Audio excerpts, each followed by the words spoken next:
scenery to you. Actually, Perfect. they're not distracting. They give you a good background. It's not. It's different from your typical Kim Possible Wade background, so you don't look too and sketchy in the dark. It's what I was going for. You're the mastermind hacker who turned into disco. All Pretty right. much. And so we're live. Alrighty, everybody, welcome back to Talking Everything with Crows of Judgement Part 2. This was Origami. So unfortunately, Crow couldn't be here with us because he pulled a Preston on us. I'm just kidding. I'm just kidding. He's still trying to get moving properly into his new mansion, and I hope things are going well for him over there. But you can see him later when he live streams later, and that's when he's not going to be busy. So, but no, rest assured, you'll see him during part 3 because because at this point we're literally gonna make this a saga. A trilogy. Yeah, I know. I remember. No, here's the funny thing. I remember how we were joking about this the last stream, right?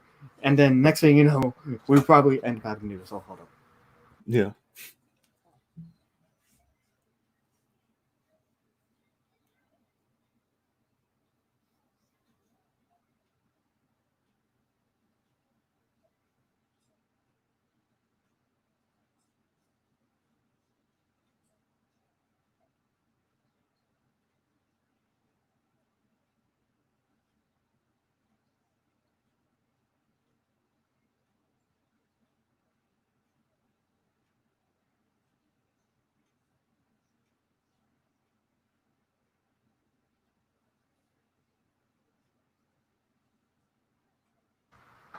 Sorry for that interruption, but yeah, I had to check something real quick. No, you're good. But okay, man, it's more annoying when it happens on my stream. Anyway, so last time we left off, we were talking about Star Wars, the origins of the Crows channel, a little bit of Comicscape, Pokemon, and sharing Me Too stories. And now here we are, 2 weeks later. But oh my god, a lot has happened within these past 2 weeks. Wouldn't you say, Aura? It's been interesting. It's been an interesting turn of events. Like, anything specific you want to go over? Man, it's like, of course, here's everything that's happened ever since the death of George Floyd, and a lot of people have been talking about it. I mean, yeah, there's reason to talk about it because everyone's getting sick of this BS with cop brutality. Yeah, I mean, what is it? Crow wants to cover a lot of it, and there's so much that goes on that he basically just took to live streaming almost every day about it because it's impossible to cover. There's something new happening like every other few hours. So yeah, it's been a lot. It's been hectic. It's really hectic. Yeah. The only thing that worries me now is just there's really a lot to talk about from this part because you got the good sides and the bad sides, and the shitty things and politics on the other side, and it gets annoying either way. Because here's the thing, I really don't like, of course, riots and looting are bad. Protesting's good, nothing wrong with it. But then you got the media playing everybody like that. It's such a shady thing to do because all they're doing is propagating. They're propelling all this, the anger, the sadness. They're kind of just adding fuel to the fire is what I'm trying to say. Yeah, basically, that's what the media always does, and that's why I really can't trust American news anymore because they just hide a lot of things and they don't show every aspect of the story. That's why I think in my opinion, the most non-biased news, at least, what I think, is between NBC, SMNBC, whatever you want to go by, and ABC. Yeah, those are, I think, at least biased in my opinion. Yeah, but it's kind of true. No, yeah, it's kind of true. And the whole situation, I think it's escalated. And I think people are just, at this point, they're using the death of this individual, right? They're using his name. They're using his death to basically push their agendas, like Antifa. They have their own agenda. Half the stuff that they're even fighting about, right, doesn't have anything to do with George Floyd.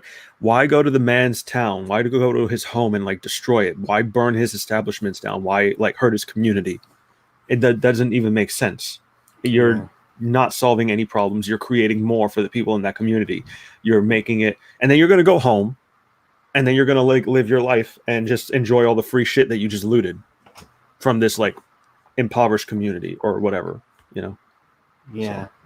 Yeah, I just find it funny though how they're now like labeled as a terrorist organization, but yet we still don't have that for the KKK yet, which I was like fine, which I found pretty like, are you serious, bro? Well, then again, we haven't really seen them do too much within the past like several years, besides from Charlottesville back in 2017. But then again, I'm just not sure that's really the KKK. That's more just white supremacists gathering together in the name of whiteness. Yeah, and then through the years, like, because I'm not an expert on anything, especially the KKK. Like, so I'm not either, so we can't say too much. So I'm just trying to say, I'm like, they kind of just keep to themselves now. Like back then it was a different story, but like they're off in like some fucking cabin in the woods somewhere burning shit, like crosses and stuff. Like I don't see the KKK. I think they do protests once in a while, but Antifa's out here like destroying our fucking communities. Antifa's out here burning American flags and shit. In the name of that. Yeah, go ahead, Vic. Yeah, and being the one starting shit.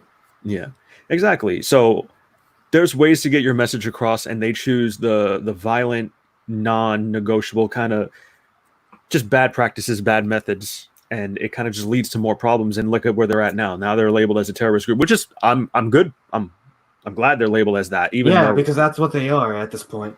Yeah, because like it's insane. Like imagine having to go to work and like you're afraid of rioters. That's Antifa doing that shit. Like I have to go to my job and secure it every night because they're afraid to get like robbed, looted. Yeah. So. And you got Antifa encouraging other people to do it too, which is not good either. Yeah, and I think I speak for Crow on that aspect. He's definitely despises Antifa. So. Oh yeah, I know. Especially after what I heard they did last year, it's like you guys are scumbags. So. Fun fact about the KKK too. If you didn't know, if you ever played Red Dead Redemption 2, when you're roaming at night, there's like once you can actually encounter a group of KKK doing be meeting in a circle and burning stuff. Oh. Yeah, no, I actually have this clip saved one time when I ran into them and I just like threw I forgot what I threw at them. I think I threw dynamite at them and then boom. Yeah. That's interesting. So I didn't know that. I have it. I just haven't played it yet. Yeah. Hashtag say no to racism. Yeah. Do that. Yeah. Do that. Stop burning shit down. Like. Yeah. So. Yeah, that's why I also think from these kind of attitudes. I'm not saying it's for everybody. It's just why I think America's kind of gone to the ground at least too. Yeah, it's just in disarray, and now like politics are being used very divisively now, so politics was entered into these riots, into, George Floyd, instead of making a change to the police department. I mean, because now all 4 cops have been arrested, right? Yeah. So instead of making changes to the police department, instead of like hauling out everybody in that department because, everyone needs to be retrained or something, right? We're going to go and like burn this down, this and that, and then start blaming Trump. What does Trump have to do with the bad cops and George Floyd? Like you're pushing agendas, you're pushing political agendas. Yeah, that's the thing I don't like. People forget that this was still even going on before Trump even went into office. That's the thing I hate. Bro, this has been going on for like 7 to 6 years now. Yeah. I mean, come on, let's not blame Trump for everything. He's not doing good right now, since he's not being a good example of a fucking president we need. I will say that much. But still, don't blame Trump for everything. I don't like that. I don't like the guy, but it's not his fault for everything, I will say. No, yeah, it's same goes for both sides. Like, what is it? A lot of people blame Obama for this and that. Mind you, anybody could do whatever they want, for the most part. But like, remember when what is it? BP, I think it was the BP gas company. They had an oil leak. They spilled like a bunch of like oil into the Gulf of Mexico, right? And they were asking Obama what he's going to do about it. Like, what can you do about it? There's like oil in the ocean. Like, it's over. You don't blame him for that. It was just a stupid fucking thing that happened. Whatever. Yeah. The Sandy Hook shooting. And everyone's mad at him about that because he wants to put a crackdown on guns. I get it. I mean, yeah, and that's the thing. He actually tried. But, Congress said, no, we don't want that. And so there's that. I mean, we could And get that's into a what whole new thing. Well, that'll be like a part 4, man. yeah, it would be, because I remember one tweet back when I forgot which mass shooting it was last year, but someone tweeted out back when happened, a tweet back from 2015 saying, this is sadly still relevant, saying American gun control debate ended with Sandy Hook. Once America said it was okay to kill children, that's when it all ended. Yeah. Yeah, I mean, that's partially true. I mean, when you look at the statistics, do you see this really happening too much in any other country? I mean, no, yeah, I'm not the one well equipped to talk about this shit, because I just go from like, yeah, it would probably be Crow, because he knows, like, he's more in depth with this stuff. I'm just talking from personal feeling. Yeah, so that's why I was like, man, it's sad Crow's not here, because he'd be able to carry us through this. No, yeah, so like, it's just my personal beliefs, my personal feelings. I'm like, I get it. People want their rights. People should have their rights, but at the same time, somebody's got to do something, for God's sake. You're going in, like, kids are fucking dying because of whatever reason, right? That's insane to me, but I don't know, Vic. Like, it's like I said, we can go on this shit forever. Yeah, that's why I'm saying the stream series probably is going to be saga at this point. Yeah. But, and it brings me to another point that led to all this. So, different opinions on, about the whole Colin Kaepernick thing, right? When he took the knee for the NFL and it set them up in an uproar. And everyone gave him shit for it, and now people are bringing it back up, saying this is why he fucking did this in the first place. Yeah, pretty much. Yeah, I agree. I never had a problem with it. I never did. Yeah. I never really did have a problem with it. I was like, okay. The only thing I really hated is just that people said, yeah, no, we don't like to have this in our sports. Sports are supposed to be for entertainment. You don't shove political messages up in there. I'm just like, okay, whatever. Yeah. Whatever. People are just going to be like that. That's the one thing I don't like what Yellow Flash likes to do, is like, hey, it's for entertainment. You don't shove our politics in there. All right. But yeah, they're allowed to have opinions, aren't they? Just like what happened with Drew Brees lately. Did you hear what happened with Drew Brees? What happened? Okay. So basically, he just had a different opinion on, the kneeling in the American flag and stuff, right? Yeah. So he just didn't agree with it. He thought it was disrespectful to, still disrespectful. And to apologies, because I'm not the best at explaining things, but he also said it was like because his grandfather like served in the military and all that, and he was just saying it was disrespectful and he didn't agree with it, yada yada. Yeah. My God, he got a lot of shit for it. A lot. I am not kidding. So it even got to a point where he received so much backlash on Twitter and everything. LeBron was calling him out too, and he even started the trending of hashtag Drew Brees is canceled. Really? Yes, I am not kidding. I'm just like, my God, dude. Okay, Drew Brees. Okay, I like Drew Brees. All right, I like him. I think he had a crap opinion. That's all I'm gonna say. Yeah. Yeah, he had a crap opinion. All right, people are allowed to have opinions, right? Because I remember BP said it before. You, him, and Crow don't always agree on things, right? Oh, it's definitely true. Yes. Yeah, that's the thing. But it's just like, I'll say I disagree with you, Drew Brees. But I will say why I disagree with you and go in depth about it. People can't do that anymore.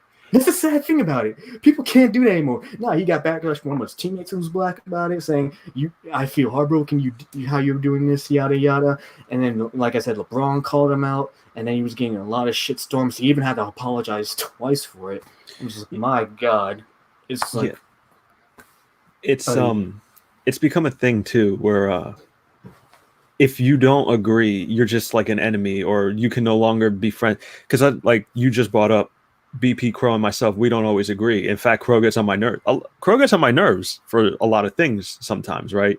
But I've never been like, all right, well then fuck you or anything like that, right? Like, I'll just be like, oh, bro, you're annoying, and we'll just do the thing anyway. You know what I mean? Even if I don't agree with it, because Crow and I have different perspectives, like a lot of the times. Yeah. And we'll talk about things, and we can keep it civil, and we can end up disagreeing, but we're like, all right, yeah, let's just talk about something else that we both kind of like, even on nerd shit, like Star Wars, we could talk about things that like we disagree on. Like he'll probably think Darth Maul is the best, where I think Count Dooku's underrated and he's the best, some shit like that. Yeah. But go ahead. Yeah. No, it even brings up the point too, where I saw on Twitter last night, I saw a short clip of actually Vic Mignogna actually talking about this too, where it Yeah. says like just how much the culture has changed compared to like where you were to go like back to like 6 or 10 years ago, where if you were to disagree with somebody, this wouldn't happen. But nowadays, if you have a different opinion and you disagree with them, they will basically say we got to ruin this man's life and everything. No, yeah, they want to tear you down because you just don't agree, and that's the thing. Like, if you disagree, right? I'm trying to articulate this correctly. If you disagree and you deem it that like I don't want to fuck with you anymore, I don't want to be friends with you anymore, I don't want to know you anymore, just be gone. Go your separate ways and just be civil about it. There's no reason to start like tearing down at somebody. You know, do you recall what happened to John Tron? How he started doing like political debates?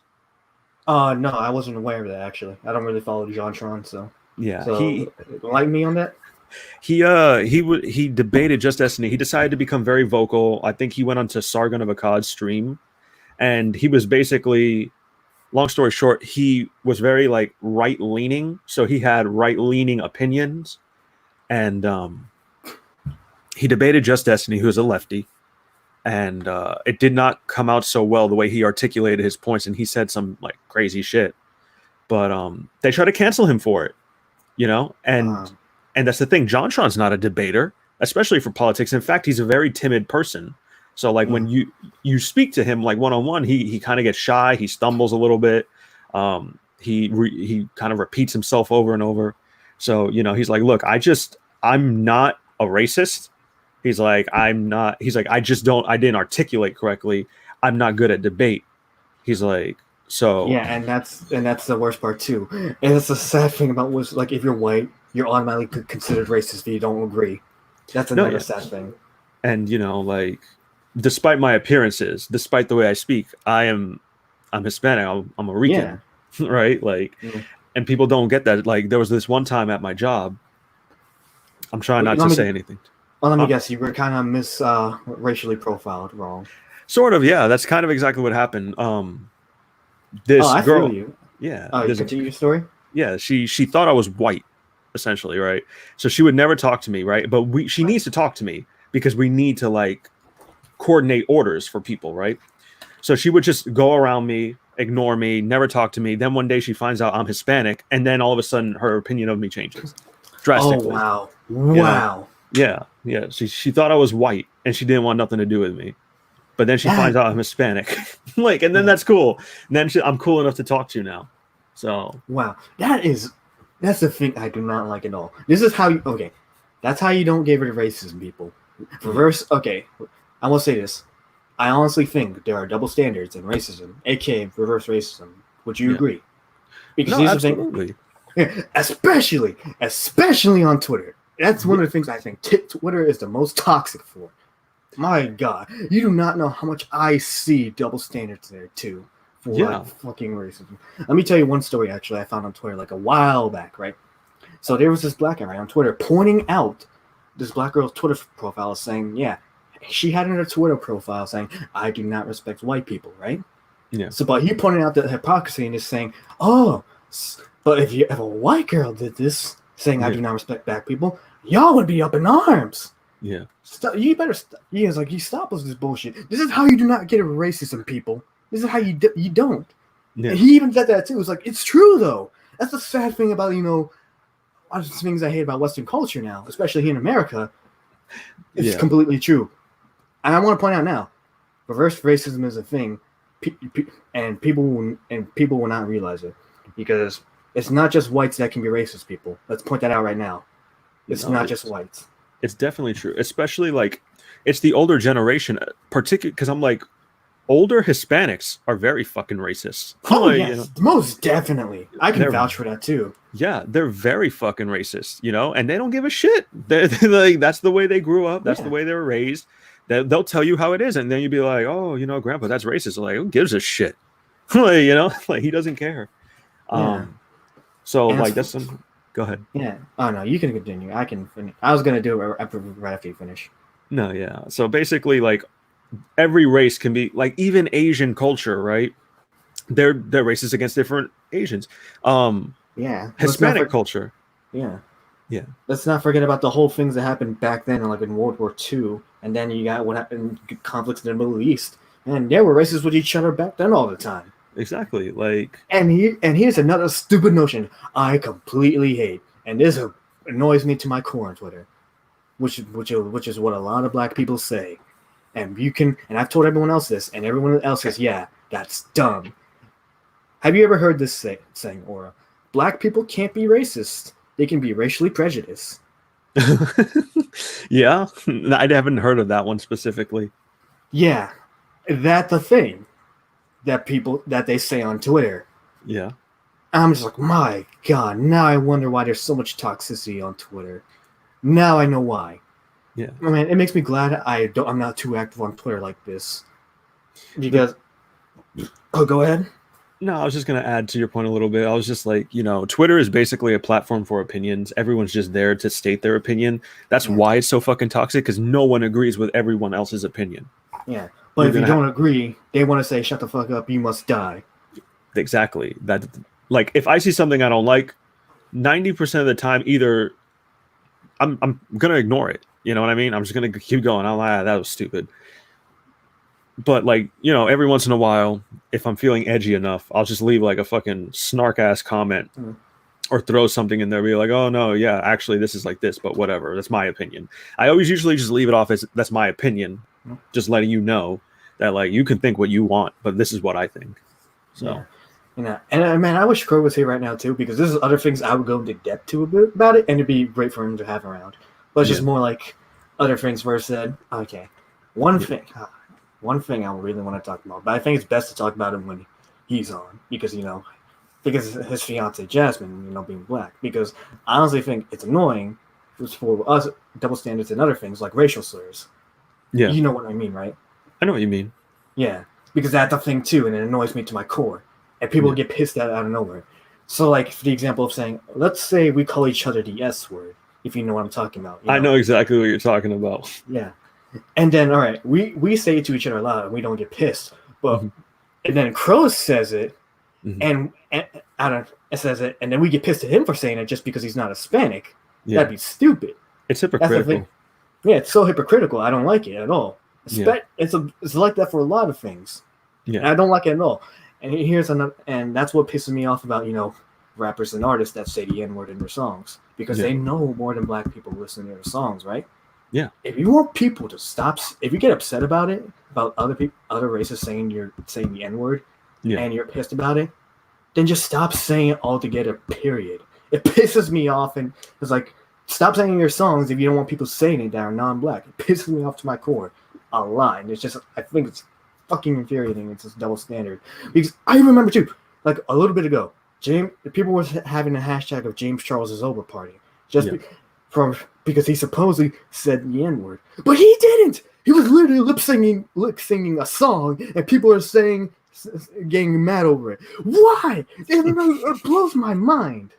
Blows my mind. It's irritating because, like, what is it? Did you see the thing with Kendrick Lamar? He brought a fan up to sing one of his songs, and it was a white girl. Yes, I saw that clip. I know what you're talking about. Yeah, and he's really like, pissed me off. I was like, Kendrick, why did you pick her? First of all, I feel like you knew what you were doing. Second of all, like, you picked this song for her to sing too, and then third, like, it has this word that she says because it's part of his song. He's like, no, you got to skip over that. You can't say that. I was like, why? And why'd you even pick her then? It's your song, Kendrick. Like, fucking stupid. I hate that a lot, and that's why I'm just like, bro, it'd be nice to have Crow on, because he doesn't like saying that at all. Yeah. I mean, because of Jasmine being his fiance. That's why I think maybe next time when he's on, let's bring him back up again and see what he says, because I'd love to hear his input on that, because it seriously pisses me off to my core. This is how you don't get rid of racism at all.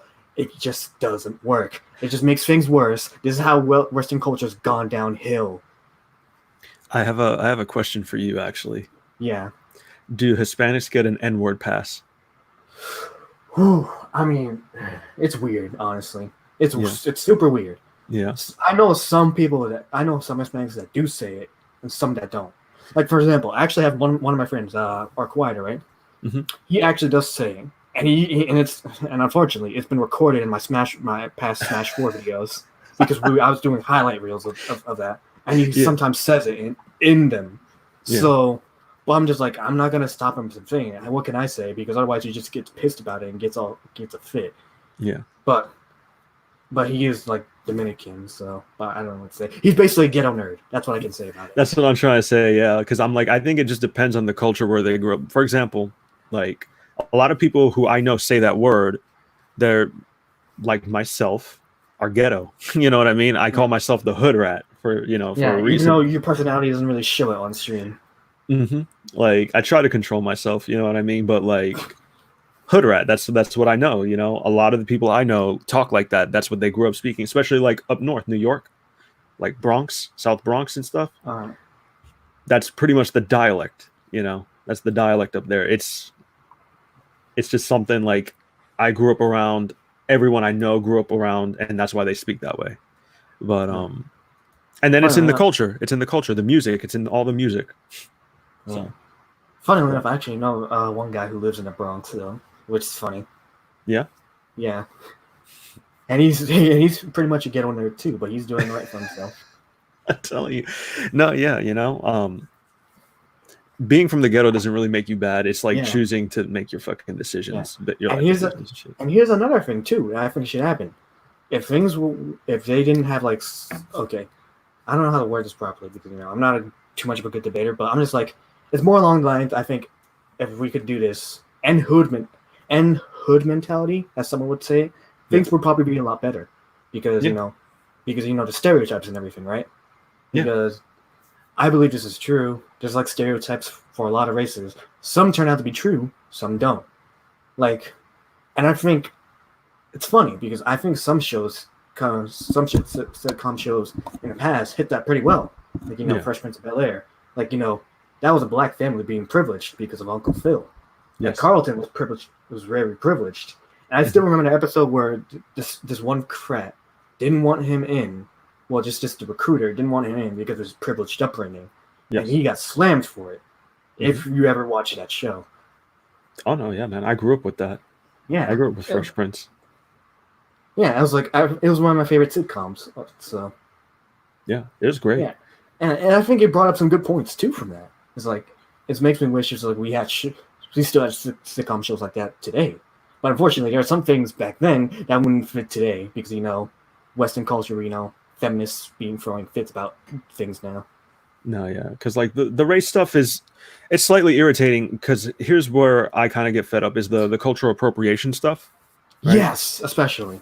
So that's what I get annoyed with because like I don't even know how to interpret it correctly because it's not technically African culture. It's Black culture. I like Black culture. Right. I like their music. I like the history. I like their works. Like, what is it? Are you into comics, Vic? Do you like comics? Of course, dude. Remember we were just talking a little bit about it last stream? I'm going to bring up Milestone. Did you ever read Milestone comics? No, that's the one. I've never read Milestone comics. I have a little bit of knowledge in comics, but I'm more of the Marvel side guy. So. Yeah, that's like Dwayne McDuffie and all them. Like they created Milestone. So it was basically they wanted Black representation. So wait. Is that the one that created Static Shock? Static Shock, yes. Yeah, now I remember. Yeah, I remember. No, because I didn't pop in my head at first, but then wait, Milestone. That sounds familiar. Mm-hmm. And isn't that the one that I got merged with DC, and that's where Static came in? Because I actually love Static Shock. He's like one of my favorite. He's in one of my favorite top 5 to 10 DC superheroes. So yes, that's exactly where he came from. He's the only one that's like solidarily. He fucking solidified himself into DC. He's always there. You know what I mean? He's in the background nowadays, but he's still there. He deserves more attention. He's a great fucking character. Yeah, I think when he reached his peak when the show was around, honestly. No, yeah, but like Milestone Comics, they wanted Black representation, so there was a icon. He's basically the Black Superman. Val Zod is actually, but technically yes, but like Icon was around, I think, before Val. But anyways, they came up with a large cast of characters. What is it? My favorite books is called Blood Syndicate, and it's basically like they're a gang of fucking superheroes. And their origin story, the way they got their powers, is basically Static Shock the Big Bang, except it was more graphic, you know? Yeah. Well, they couldn't exactly show it to more graphics because, you know, kids show. It was a kid show, yes. But like, do you know what the Big Bang was supposed to be? What was it supposed to be, actually? They were trying to make a gas, and it was like this new form of tear gas to like subdue gang members and stuff. Oh. And this guy who was making it secretly said it was like tear gas, but it wasn't. It was supposed to kill them. He wanted to exterminate them like roaches, right? So they unleashed this experimental tear gas into this giant, you know, the Big Bang, the fight, right? And everyone got sick. And I'm talking about everyone in a race. So cops, the gang members, whoever was just around. And a lot of people died. It killed them, you know, and it didn't matter because they were going to blame the mayor for giving the okay anyway. But then it like changed a few people. Whoever survived ended up getting powers. So I thought that was a cool way to do it. The government accidentally gave people powers. Yeah. Go ahead, Vic. My bad. And it takes me back when I think about, you know, Static, I think, is a perfect representation and how you can do diversity right. Yeah. That's what I think. Because nowadays, it's just like, you would agree, it's like basically forced upon us. And I hate the notions on Twitter. It's like, hey, you want better representation for your heroes? You look at these examples, yes, don't give us the SJW nonsense bullshit. I think it was a comic pro that said that. And it was like, yeah, why are you saying that? Remember, do you forget who created these characters? Like, everyone keeps forgetting that, like, literally Luke Cage and Black Panther were created by Stan Lee. That's why I always find funny. People forget that sometimes. I mean, they're perfect representation too. Black Panther's a great character. Luke Cage is great. Static is great. I think those are great representations of black characters in comics. But nowadays it's just like, you know, it's like I said before, it just feels forced on us. Like even like some normal fans can agree with that. Yeah, because like I tell my friends about these books, right, and they don't even know about it, right, and I think it's hilarious because a lot of people I work with, you know, they're black themselves, so they don't know about this stuff. So then I get them into it, and they want to like borrow my stuff or like buy their own stuff, and they really get into this stuff. So I'm like, you see, like I'm not allowed to enjoy this culture, but I'm sharing your own culture with you. You know what I mean? So like, they wouldn't have even known about like these things if I wasn't like nerding out about it. Yeah, and the funny thing is, it'd be like if you know, say someone else, like say, who a black or Asian wasn't allowed to enjoy Hispanic culture. Imagine that. Yeah, right. No Del Taco for you. Oh, speaking of which, that takes me back to a story about like a year and a half ago. Was this one girl, I think who was Caucasian, right? Yeah. She was going to her senior prom dressed in a Chinese dress. If you ever heard about the story, and she got now you know what I'm talking about. And people gave her a lot of shit for it, except the actual Asian people. The actual Asian people actually supported it, and I was like, yeah, we actually like this. I'm glad you like enjoying our culture and stuff.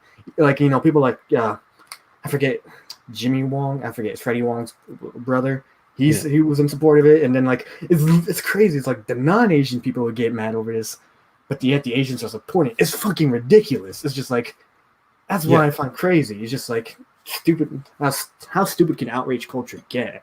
Yeah. That's one of the biggest problems. I'm like, you're fighting racism, but like you're the only ones offended on behalf of everybody else. Yeah, you know? It's crazy. So like everyone just wants to enjoy their lives and have a good time. Yeah, and it brings me up to another topic, if you know.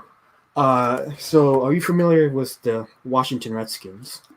That they made them change their mascot? Oh, they've been trying to do that for like apparently.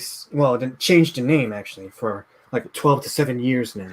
Yeah, and it's like I find it crazy that it took them. Well, here's the thing. Honestly, this is my controversial opinion, but I don't really care about too much of the name change. I don't think it should be changed because here's the thing. That name's been around since 1933, and people just started complaining about it since like 7 to 12 years ago. Yeah. I was like, what? I don't get it. I just hate it because it just pisses me off. Like y'all are now getting upset about it, and most of all, too, majority of people getting upset about it are non-Native Americans. That's the funny part about it. Yeah. Excuse me. Because I remember a while back too. there's actually I saw one video that's probably gone now, when there was this one Native American that actually did like the Redskins name, which was funny. And then there's these anti-Redskins ads. I'm just like, my God, make. And another thing I don't like either is that the owner, Dan Snyder, is being called a racist because he doesn't want to change the name. I'm just like, how does that make any sense? I don't like that. How is he? People forget that he locked arms with some of the Redskins players during the time of NFL protests, right? But people just like call him out. Oh yeah, but he donated like $1 million to Trump and everything. Well, yeah, he's not the only owner that did that, because a lot of them really wanted to try to avoid tax evasion apparently, but that didn't work. Yeah. But that's the thing I don't like. Him not wanting to change the name doesn't make him racist, and I especially do not like that because he hasn't owned the team forever. He hasn't, because I find it hard to believe like he has a family lineage that owned the Redskins team since 1933. And I really hate it because it's like, man, that's a touchy subject. Because here's the thing: we are technically more inclined to be offended than like some of the non-natives too. Because here's the thing: since we're Hispanic, we're technically of native descent too. Because you were going to say that. Yep. Yeah, it's true though. Because if you think about it for history, because Latin America did have Native Americans, and that's technically in the continent of America. Henceforth, being Native Americans, we're technically native descent of Native Americans too, like the Mayans, Aztecs, etc. Yep. So by that, we're technically more descendants of Native Americans than some people out there. It's the crazy part that people don't realize. No, yeah, exactly. And I knew you were going to bring that up. I get into a lot of conversation about that actually, because my friends, they actually kind of they can pass off as Native American if they wanted to. They just don't. But like, I know exactly where you're coming from. It's like they talk about their native roots and stuff all the time. It's crazy. And I just, man, I just hate it. Because people are talking about, okay, why weren't people talking about this decades ago when the other stuff was happening, right? It was like, and one of my friends told me, it's like, people had priorities. There's like, I call bullshit on that. Because let's not forget, too, in history, Native Americans were having conflicts with the U.S. government around the same time as slavery. And that was going on at the same time. So don't give me that BS. Because people tend to forget that. And I'm just like, I really don't like that. Because, admittedly, I don't hate the Redskins name. I think honestly it should stay. But it doesn't make Dan Snyder a racist. And I hate how people who are not Native Americans get super offended by it, apparently. And it's still going on to this day. The best part is you keep bringing up Dan Schneider, right? And I keep thinking about the Nickelodeon guy who was actually... I know, it's crazy. When you think of Dan Schneider, I'm thinking the Nickelodeon. No, but the Redskins owner is named Dan Schneider, who apparently owns like a majority of Six Flags in the country. So that's the best part, because I'm just like the guy who wanted children's feet pics and shit. That that's all I keep thinking about. I'm like, no, he runs that team. I'm like, no, it's a different Dan Schneider. Yeah, there's more than one Dan Schneider. I know, right? It's crazy. He ruined it for all Dan Schneiders everywhere, because that's all I think about every time I hear his name. I know, it's crazy. Yeah. Because when I think of Dan Schneider, I either think of two people: the owner of the Redskins, because I am a Redskins fan, and then the guy who created our sitcom childhoods that turned out to be fucking creep. Yeah. And it's probably the baby daddy of Jamie Lynn's first daughter. If you want to talk about conspiracies and shit, conspiracies. I remember actually seeing blame it on Jorge's conspiracy on that too, actually, because I sometimes like to watch him too, because he's great for making like top videos related to animated cartoons. But before we change subject, I just want to leave on a note saying, okay, because immediately I think Dan Schneider is a bit of a crook because he is money greedy. I'm talking about the Redskins owner. I figured it out. Sorry. Yeah, I know, and that's crazy. It's crazy because a lot of the stuff apparently when you go. Whoa. I'm guessing you have Samsung Aura. Oh, Aura's gonna have to disappear real quick. I'm guessing he's getting his laundry. Maybe, I don't know, but it was a reminder to be on your show. Okay, I was gonna say that was 39 minutes late. Yeah, so I guess don't worry, because I actually paid attention, so the alarm didn't have to do the work. Imagine it's 40 minutes late. I was like, oh crap, I was supposed to be on Big Show 40 minutes ago. That'd be something. I don't think you'd let me forget that, to be honest. I know. I would. I was like, Crow dropped out. I was like, damn, he faked on us, and now Or's faking on me too. Yeah, and now we have to start this whole drama with 224 versus the Crows of Judgment. I'm like, oh my god. Yeah, if you want to, for real. Like, if you want to do that, I'm fine with that. Like, no, that'd just be for the lulz, though. It'd be funny. No, bro. Go ahead. I'm sorry. No, but funnily, I'm still gonna save this for when Crow comes on. But I was gonna say, congrats, guys! You guys officially surpassed me in subscribers. Because before I knew you guys, I was still higher number in subs than you. Thank you. Yada yada. Now you have surpassed me, but no problem. But I have something else, but I'll save that when Crow's on stream because I think it wouldn't be the same if he wasn't. I will say for half the channel being here, thank you, Vic. I appreciate that. It only took probably 4 times as many video uploads than you. But yeah, nah, it's crazy. I've been on YouTube for around 9 years, and you guys have been on for about a year and a half. Yeah, it's crazy. No. Well, I said, it's because I just don't know what to upload properly. No, Vic, I mean, you're good because what is it like? If it was just me by myself, this wouldn't have happened. If it was just Crow by himself, it definitely wouldn't have happened. No, but you need to carry Crow most of the time anyway. Mm-hmm. I mean, that's my words. He'll probably say something different, but it's the fact that we got each other's backs, and we kind of help each other out and figure things out. It's easier to work with somebody else. It's also dangerous, but it's easier to work with somebody else. For example, like what happened was the whole Dean thing. Yeah, that's a perfect way to put it, because you could look at that perspective. Look at KSI and his brother. KSI and Deji. Look at what's his name, kid behind the camera, Angry Grandpa's son. Oh, look at all the family drama he has working with his family. Yeah, and then you can also look at the Sidemen. Mm-hmm. The Sidemen. Man, I haven't heard from them guys in a long time now. Actually, it's been a minute, and Tim Pool and his brother. Everyone who usually works on something together with somebody, they usually have a falling out. So it's very dangerous to partner up and work on something with people anymore. But it definitely helps the fact that him and I are doing stuff together, because we bounce ideas off each other. We don't agree on a lot of things. We really don't. But y'all still work together at the end of the day. So that's a perfect example of guys who don't agree with each other all the time, still working together. Yeah. There's a lot of content on there that I don't even agree with, or I don't think should have even been put up. But he wants to do it. I got his back. At the end of the day, I got his back, and he ruins the channel. It's on him. But But no, I'm like, bro, if we ever get into a beef, let's just settle in Smash Bros. I had fun. Oh, by the way, let's bring that up, actually. I'm going to say right now, I bodied Aura on Smash Bros. The other day. By the way, your Yoshi's a bitch. Yeah, that's the one you didn't like. No, Yoshi's annoyed the crap out of me. Pac-Man, I've dealt with before, but man, I hate Yoshi. Yoshi's can be annoying. Here's the thing, Yoshi's underrated, honestly. He's underrated in that game. Yoshi, bro, go ahead, finish. Oh yeah, I'm not sure if they nerfed this or not for Yoshi, but did you know when you do his down air, right, where he does the bling ha? Yeah, that shit. That can actually insta break someone's shield. Yes, it can. They nerfed it a tiny bit. It does massive damage on that shield. Yeah, it's so crazy. I was like, how Yoshi's stupid when that first happened to me. It's I found this very stupid. I'm just because I actually ended up losing one time in a tournament to Yoshi because of that.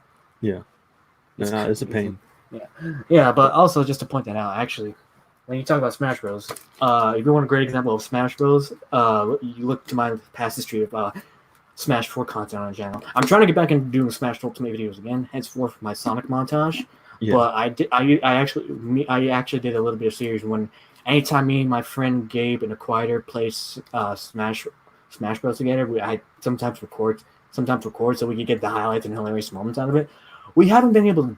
I've only done it once in Ultimate because throughout a while we just haven't it's been like, conflicting because, complaints we have playing with each other, and Gabe wants the fourth person to play so he doesn't feel double teamed all the time. And my friend Acquired is complaining about how our friends are being biased and bodyguarding him. It's just, that's why it hasn't really been the same as much. That's dialed down a little bit, honestly, but I'm hoping to get back into it eventually. But no, you should. You're a really good player. You're like one of the best players I've got to play against, to be honest. Oh, really? Yeah, Fun fact, my friend Acquired and Gabe are actually better than me. No, I believe it. And I'm like, because I picked up this game again recently because I haven't touched it since Etika passed, Ouch. R.I.P. Yeah, so like that was the last time I like played it really. And I think your Joker is great.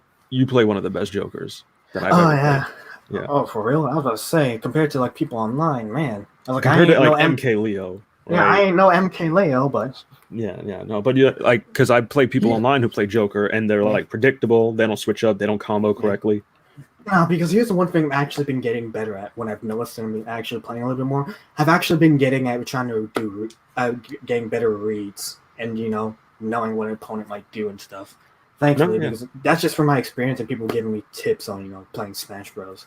Because actually, funnily enough, I do like Smash Bros. And I do like a bit of the competitive scene because I just like to be a better player. The only problem is like how Zero stayed in the past. The community is just toxic as hell. It's bad. Yeah, no. Zero's my favorite player. Yeah. And it's just funny too, because I remember back then, like Watch Mojo made a top 10 most toxic video game communities list. And Smash Bros was number 4 on that list. It's underrated. It needs to be higher. Yeah, I know it's good. No, actually, I think there are some communities probably worse out there than Smash Bros. Like, for example, everyone forgets how toxic the League of Legends community can be. Yo, Gross is part of that community, so I believe it. Yeah, and then there's GTA 5. I can believe that because there's still griefers online to this day, and it's annoying. I partially blame Rockstar for making objectives and trying to get bounties and stuff and having to kill people. But hey. And I can't name a few at the top of my head, but those are the great examples. However, I'm also one to believe, I have a philosophy that's a good and bad side to every community, like I said, because the new university I go to now, before we had to hit quarantine, I go to the Smash Club there. And it's a pretty nice club over there because they're actually competitive, but they're also very nice. They're the fun, competitive kind, which is what you don't see a lot anymore. No, yeah. Like, it's crazy. No, because I was playing with you, and I'm like, oh, dude, like, so this is cool. Like, I picked it up, and like, I was like, here's a dude with a challenge. Like, it's been a while, so I'm like learning stuff by playing with you, right? Yeah. And it's just a pretty good time. Like, for example, what is it? When you picked Ridley, I did not know Piranha Plant's head could be grabbed like that. No, I didn't know either until now. I was like, wait, how did I do that? I didn't even know how that happened. I just went with the BS and it worked. No, for real. I was like, because it's supposed to be like that little unstoppable thing. And you grabbed his head when it extended. I was like, I didn't even know that could happen. Like fucking. Oh no! When you extending Piranha Plant's head, that's actually super broken. I actually saw one time where Piranha Plant's head, head fully extended, and someone actually managed to spike Piranha Plant off stage because of that. Damn. Yeah, it's crazy. No, it's like that has a huge hitbox, which if you don't know, that actually has a huge hitbox for itself. Yeah, did you know that you can grab Banjo through his invincible move if you have somebody like Samus who uses the whip? Oh yeah, I sort of figured it out. Yeah, I did that by accident, and I was very upset that invincible could just be stopped that easily. And I was like, "Oh, fuck out of here!" Yeah. Oh yeah, and speaking of Joker 2, I actually just started my Persona 5 Royal Let's Play on my Let's Play channel. So, which is funny. You have a separate channel for that? Oh yeah, actually. So. I actually have a Let's Play channel, actually, that I don't really talk about too much because it only has 50 subscribers. Plus, when I try to attempt Let's Plays, I don't usually finish them. However, I'm trying to finish I'm just doing Persona 5 Royal because I actually want to go through it and have fun while recording my first playthrough of it. Yeah. However, the only issue is like throughout the past few years, I start Let's Plays, but never actually go around to actually doing them or finishing them, which is sad, which is true, and sadly, I'm not afraid to admit it, because in the past 4 years, the only Let's Play I managed to finish properly was my Naruto Ultimate Ninja Storm 4 Let's Play on my main channel, which is like the only one I posted up there on my main channel. But I do have a Let's Play channel. I've been trying to get back into it, and I haven't, and it's like I've tried Let's Plays in the past, but never finished them, but Persona 5 Royal is like the one I want to try to finish and actually do because I just think that game's fun. Because I played the hell out of the first Persona 5. It took me actually platinumed it, but it took me 3 playthroughs to platinum Persona 5 because that's how much I actually liked it. Yeah.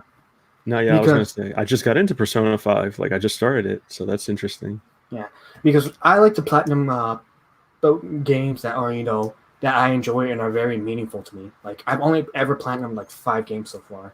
Yeah, with Jak and Dexter, PlayStation All Stars, Spider-Man on the PS4, Persona 5, and Dragon Ball Z Kakarot. Oh, that's what's up. I did like Batman Arkham and stuff like that. Assassin's Creed 2. Anyway, I digress. We could get into that all day. But no, yeah, Vic was good. We played like 10 games. He beat me like 7 times. I got like probably like 2, maybe 3 wins. Yeah, and all of them were with Yoshi. One of them was Pac-Man. Oh yeah, you were right, Pac-Man. One of them was 2 of them was Yoshi. But yeah, I was like, let me get off Yoshi. Like, I'm trying to play other people because it's been a while. What? Oh, fuck. I pick Richter, and this fucking guy pulls Hero out of his ass, right? I never fucking played a Hero like you haven't like that. You never have. You're like the second one, dude. Heroes are really fucking ridiculous. It's literally luck and RNG. He fucking sent me to the Shadow Realm. I didn't even know what happened. All I know is the stock is gone. You got whacked your first stock, and it was hilarious. I was like, what the fuck was that? Like, no, thwack can be an insta kill. So can whack, but it depends on the damage was whack. That's just great. I was like, oh, he sent me to the Shadow Realm. Well, that's it. It's gone. It's over. Fuck it. Anyway, let me stop derailing everything. Yeah. But I'm just letting you know, I do have a Let's Play channel out there. It's called Vic Plays. It's been around, I've had it around for like forever actually. But I don't really do much on there compared to my main channel because main channel is priority. I put that up just so I could put Let's Plays on there, so I don't have to take up the entire archive on my main channel. But it has 50 subscribers right now, so funnily enough. That's up. But just to promote it, I do have a Let's Play channel, so go check it out, please, because I'm doing Persona 5 Royal right now, and I'm just basically putting it up there just so I can have it up there for memory's sake too. However, that's a good idea. Yeah, but the only thing that sucks about it right now for my current playthrough, I just recorded the other day, just me going through Kamoshida's castle, and the thing I hate that happened, right? So I have a setup where I have to use the Elgato. Yeah. And I have to, to do the cable splitter setup, so that way I could have the headset hearing the audio fine, and then just having it so the Elgato could pick it up too. Because if I don't, the Elgato can't pick it up because it won't play for the TV. Because I've tried that in the past. Because I'd rather not hear the mic echo through the game through the footage I caught because that would happen. So I just don't want that doing anymore. So that happened. So I did that setup and it works fine. But then, however, when I was doing Kamoshida's Castle, I was charging my controller while playing through it, and apparently that caused a buzzing sound in the game audio. The game audio is still there, but there's buzzing in the background at the same time. So it's like it's pretty loud. And I was like, damn it. I recorded like 2 hours and 48 minutes of it. So it was there the entire time. And that's the annoying part. And I tried my best to try to fix the issue. The only way I found so far is just try to lower the volume of the game, just so it's the lower volume and commentary of the game, just so the buzzing sound wouldn't be as loud, but it's still there, so you can still hear the game audio. That's the only way I've managed to fix it so far. So, rest assured, that won't happen again. Thankfully, I noticed it right as I plugged in the charger again, and heard the preview audio. I was like, "Oh, so that's why it happened." Because before I was like, "Oh, that's why." I was like, "Damn, that sucks." I was doing good for it too. No, I feel you. Yeah. Funnily enough, the one guy who got me into Let's Playing is not as around as much as anymore is actually Scottish Duck 17. He's actually one of the first YouTubers I watched when I actually started getting into YouTube more. Yeah, I used to like watching his Let's Plays a lot. It's a shame he doesn't do that as much anymore, but yeah. Have you ever heard of him? I've never seen his stuff. I've heard of him around, but I didn't know what he used to do. He did a lot of stuff. Like he was a big Sega fanboy, so I saw his Yakuza 2 playthrough, I mean, his Let's Play. I saw his Sonic Unleashed Let's Play. I saw his Spider-Man Let's Plays, Jack 2, Jack 3, and Jack 1 Let's Plays. Yeah. And I've seen the PS1 Spider-Man's Let's Plays, 1 and 2. That's I played the old Spider-Man game on N64. The best part is I did not know it was for PlayStation. Wow. Old game. I didn't even know it was for the N64 too, but the PS1 version's more popular. N64 with that shitty, crazy pilot controller. Like, yeah. That's actually funny enough. I do have an N64 lying around somewhere, so. So do I. I have 3 of those controllers too. Yeah. I was saying, but actually, one of the controls I have is actually a modded one, where it's the GameCube stick instead of the N64 stick on the N64 controller. So yeah, I literally have every Nintendo console except the Super Nintendo. I have that one too. I have all of them. Yeah, all the nonsense. It's crazy. Yeah. Anyway, speaking of collectors, famous. Let me ask you this: so you collect comics, right? I do. Yeah. Which would you say is the oldest and the most valuable comic you have?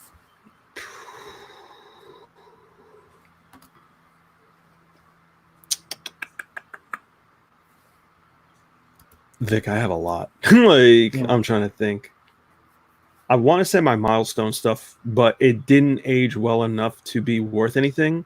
But that is what I like the most. Is my Milestone comics. Like Blood Syndicate is probably my favorite storyline. Blood Syndicate is probably my favorite group of heroes, and Blood Syndicate is probably my favorite title, right next to Static Shock, the old school one. So those are the oldest comics you have actually that I can remember right now. I have a few. Do you remember Turok? I don't. A comic line. Turok had a comic line. I have Turok. I have old Spawn stuff. Because that was the kind of kid I was. I was weird. I wasn't always Marvel and DC. I was always the weird one. I would be into Image Comics, and I have Pit and stuff like that. Okay, not bad. So I was always into the darker, kind of crazier. You were the 90s edgy comic guy. Kind of, I don't know what it was, but when I was a kid, there's Superman, there's Batman, and I would get that stuff. I would get Spider-Man. But then, I was into Spawn, heavily. I was very much into Spawn for a kid. And that's kind of creepy for a fucking kid, his villains are basically demons and shit. He kills a serial killer who's, practically a rapist. Oh, yeah. I actually did watch the smaller animated series, too. That was actually pretty good. It was sad. Only each season was 6 episodes, and it got, ended on a cliffhanger. Yeah, it did. You had to read the books to figure out what the fuck was going on. Yeah. But Keith David was amazing as Spawn. No, he was. He was really good. Yeah. I think it holds up. Yeah, I'm glad he came back for his role as Spawn in Mortal Kombat. Yes. I've got to play that one still. I didn't have any of the DLC, but I heard the DLC Aftermath came out. Yeah, and it's got RoboCop in there. Now people can actually have RoboCop versus Terminator, which still needs to be a movie, honestly, before Arnold Schwarzenegger dies. Yeah, that's true. Yeah, honestly. Yeah. Honestly, that's a movie I wish I could direct, because that way I could think of a storyline, think of how it could work, yada yada. Yeah. Boom. It'd be great. I can imagine the reveal trailer where I'd make, just have Sarah and Little John just roaming Detroit out of nowhere, and next thing you know, they run into Murphy's family too out of nowhere, and they introduce themselves. Next thing you know, later on, the Terminator comes to Detroit, and the police confront them. Boom, they get wiped out, and eventually, you see another car coming in. Slowly, you got frame by frame RoboCop reveal. Boom, saying freeze, creep, you're under arrest. Boom, RoboCop versus Terminator. Yeah, pretty much. I can see that we're going just like that, actually. Yeah, that's how I always pictured in my head. I'm in the crowd going crazy. They're like, "Oh, it's happening!" No, yeah, the versus movies are always something. They're usually hit or miss, but I think they're just cult classics overall. Yeah, let's not forget about the Frankenstein versus Dracula ones. Those were awful. Oh my god. Yeah, I forgot about those. Now, funnily enough, the only reason I know about this because one of the other old YouTubers I watched back then was James Rolfe, aka Angry Video Game Nerd, also Cinemassacre. So I watched his content back to me because I'm a movies guy, and it was great.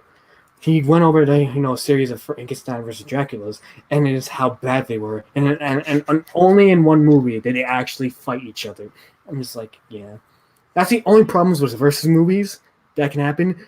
The characters wouldn't actually fight each other. So, but I'm hoping it actually be great when Godzilla versus Kong comes out. Yeah, Because that'd be great. We'll see. Because I don't know, what is it? My girlfriend and I, we were watching The Ring versus The Grudge. Did you even know that existed? I don't even know what that is. The Ring or The Grudge are neither. You don't know what either are. Yeah, unless you're talking about the horror movies. Oh no, I'm not a huge horror movies guy, so I don't know too much into horror movie lore. I only know like the classics, but not too much like Basically, two Japanese like big horror movies that got adapted into Americanized versions. They made them fight, and I was like, it's awful. It was an awful fucking movie. I was like, do you at least know Freddy versus Jason? Oh yeah, I know that. Yeah, I watched that when I was a kid. So yeah, that was funny. Yeah, that's another one. That was supposed to. They're supposed to have a sequel. Never happened. Yeah, never happened. Nope. That was like that would be a great. I found that one to be funny because it just feels funny that Jason's technically the good guy in that movie while Freddy's the bad guy. No, yeah, go figure, right? Yeah. So. Cult classics. Yeah. What's up? Oh yeah. Speaking of which, a reason I asked what the oldest comics you had, because the oldest comics I have actually are just the original Secret Wars. I have issues 1 to 8 and 12 actually. Yeah. All signed by Mike Zeck actually. Oh, that's awesome. Yeah. I was gonna say the only one of Secret Wars I have is issue 7. Yeah. I think. Yeah. But I'm just like, but man, let me tell you a funny story about Secret Wars issue 8 I got. So I got it last year when it was comic book graded, and the whole, what I'm talking about, right? Mm-hmm. It's comic book graded. Yes. I got it for $150. But, damn. But here's the funny thing. I thought it'd be easy to take out. So I was being easy to take out, so it could be signed by Mike Zeck because he was also at the convention. Yeah. But I couldn't find a way to take it out properly then. So I just grabbed issue 1 and had him sign it. So a few months later, when I went to Baltimore Comic Con, I found a way to finally take it out of the graded glass. But it was not easy because then it was vacuum packed, sealed in plastic. So I had to scissor my way through that. So there goes that. So it's probably lost a little bit of value, but still in good condition. But now I was like, all right, now I have it signed by Mike Zeck. That's what I wanted to do in the first place. Yeah. But I was like, I went through so much trouble just to buy this and get this guy to sign it. No, yeah. I was like, go ahead. Yeah, which is probably my most old and valued comic I have, besides from the Spider-Man 9/11 comic, which I actually do have too. Yeah. Yeah, and it's also, funny enough, it's actually very hard to come by. No, yeah, some of the stuff actually goes up in value. Like, what is it? There's this Green Lantern book I had signed by John Vendetti, and I think that's up in value too. It's like worth like $40 right now, but like eventually it might get up higher. So, yeah, but the 9/11 Spider-Man 9/11 comic, when I got it, was like $60. But when I look at it, that's like compared to like other classics, that's something you don't see too much. I'm just like, let me get that to my collection because I want to get all like the significant Spider-Man comics to my comic collection to add. Of course, the most hardest one that's gonna be is Amazing Fantasy issue 15, which is probably the most expensive one to find too and to get. Yeah. So there's that, and also, I was wondering if there's something else at the top of my head. Oh no, that's what I brought up. But speaking, when other comic things, it brings me up to what we were bringing up last stream. Is the whole thing was infamous. Yeah. This is what I wanted to bring this up, but I forgot to. The thing I don't like is there's actually comic pros that actually do follow her, like Joe Quesada, Brian Michael Bendis, and Dan Slott. I'm just like, why do you follow this person? Why? I mean, she's a shitty person, and you follow her. Like, why? I don't get it. I don't know the whole story behind Remperness and Joe Quesada, but I don't know why comic pros follow her. Oh, excuse me. I'm not sure, but it's kind of the same thing to pander to the to the side that Renfrew preaches, technically, because like, why did the guy who is working on The Last of Us 2, like a phenomenal fucking game from a phenomenal like franchise and publisher, why the fuck is he going to take the word or listen to Anita Sarkeesian on anything? Neil Druckmann, you basically ran Naughty Dog down to drain. And that's what I'm saying. Like, you guys were doing just fine, and then all of a sudden you want to take advice from Anita Sarkeesian and change your game up and shit, and all you did is piss everybody off. I was like, you guys were doing fine. Yeah. But just a reminder too, from when I mentioned that, like before the last stream ended, I'm still getting Last of Us Part 2, so my friends could watch me play it, so they didn't have to buy it and play it. So I will literally be playing the game to suffer on everyone's behalf. So I'm just gonna promote that out there, people. If you want to see The Last of Us 2 without having to buy the game yourself or anything, or see other people play it, I'll be playing it live when I get the chance, so y'all don't have to. So I'm promoting that out there, or else spread the word. Yeah, that's right. Vic's making the ultimate sacrifice. Yes, I am. I'm wasting $60 just for this fucking game. No, you could enter in Breakthrough Gaming's fucking. He's having a giveaway. Just comment on his shit and you're entered. I don't know. I actually watched most of that stream too, but funnily enough, I'm surprised that this man will actually say he's going to go state to state from wherever they're from and go door to door and give it to them personally. I'm just like, dude, that's going to be a lot, especially during since we're still in a pandemic right now. No, yeah, it's gonna. I don't know. Like, he can do whatever he would like to do on that end. Because I'm like, what if somebody from like fucking Hawaii wins? You're just gonna fly? Fuck it, Yeah. I'm gonna let him do him. But and Hawaii is an expensive flight. Mm-hmm. I mean, amongst other things too. Like, I don't know, because the flight things with like carry-on luggage, they're a pain in the ass about. Imagine like they confiscate the game you want to give to somebody, and then that's it. It's over. Like, they have that copy. Yeah, I don't get why would they confiscate it in the first place. But in that case, airport security is weird like that. It is, yeah. What is it like? I'm trying to remember exactly what happened, but they thought like we were carrying it on a camera, and they thought it was a bomb. So they opened it up, they saw it's a camera, and they took the batteries. Like, what the fuck? They took the batteries, and I'm like, why do you take the batteries? You can see it's a camera. You can see it's a battery for the camera. I mean, like, can batteries explode? Like, I guess if they're plugged into something and they overheat, yeah, but like they're not. So it's whatever. It's crazy. Yeah. Oh, while we're on the topic of Naughty Dog, actually. All right, so you played Uncharted 4, right? Not 4. I played 1, 2, and 3. Oh, you never played 4? I never played 4. Bro, you've been missing out. 4 is good. I heard mixed things about 4. Okay, here's the thing. I still think I would rank Uncharted 4 and like in the top 10 PS4 games I played. Okay. Yeah. I liked it. There were some things I didn't like. Graphics were beautiful. Soundtrack was beautiful. I was kind of confused at the story at first because I feel like it retconned a few things and kind of contradicted like the past games. I was like, okay, well, you're aware of Nathan's brother Sam in that game, right? I heard about it, yeah. Okay. Man, where have you been these past 4 years, Aura? Man. Busy. Yeah, but I'm just saying. So the story changes a lot. So, I mean, as in like how in the past 3 previous games where like when there was treasure hunting, but there was some sort of supernatural element to it. Yeah. There wasn't any supernatural element in Uncharted 4. So is it really grounded? So yeah, it's just grounded. Just typical treasure hunting was the villain. Yeah. Just towards the end, yeah. No supernatural element whatsoever. That's what's up. That sounds dope. I remember the first game, I was like, oh my god, fucking like, I called them zombies. I was like, there's fucking zombies? I thought it was dope. But I gotta check out 4. It's probably cheap by now. Yeah. It's like $20, so. Yeah. So I gotta check that out at some point. Crap. All right, sorry. I had to spit something out real quick. Yeah, you're fine. No. I thought it was a malfunction. Yeah. But let me tell you.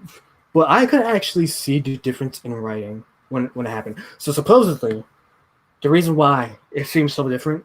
So you know Amy Hennig, right? Yes. Yeah, she wrote the Uncharted 1 through 3. Okay, and I was like, but she didn't write 4 because she left Naughty Dog. I'm just like, okay, now it makes sense why the writing and story felt so different from the past 3 games. Yeah. But that's another thing I don't like Neil Druckmann for, because sorry, what am I saying? Because supposedly she had left the company because Druckmann didn't like her and just wanted her out.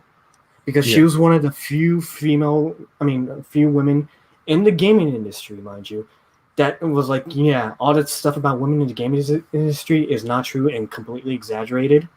I mean, because she's like was successful in there compared to how Anita Sarkeesian likes to play as women in the gaming industry.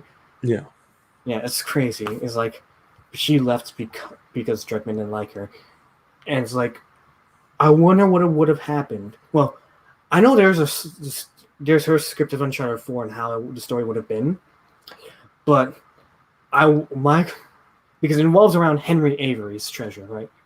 That's the whole treasure hunt they're trying to go for this time. It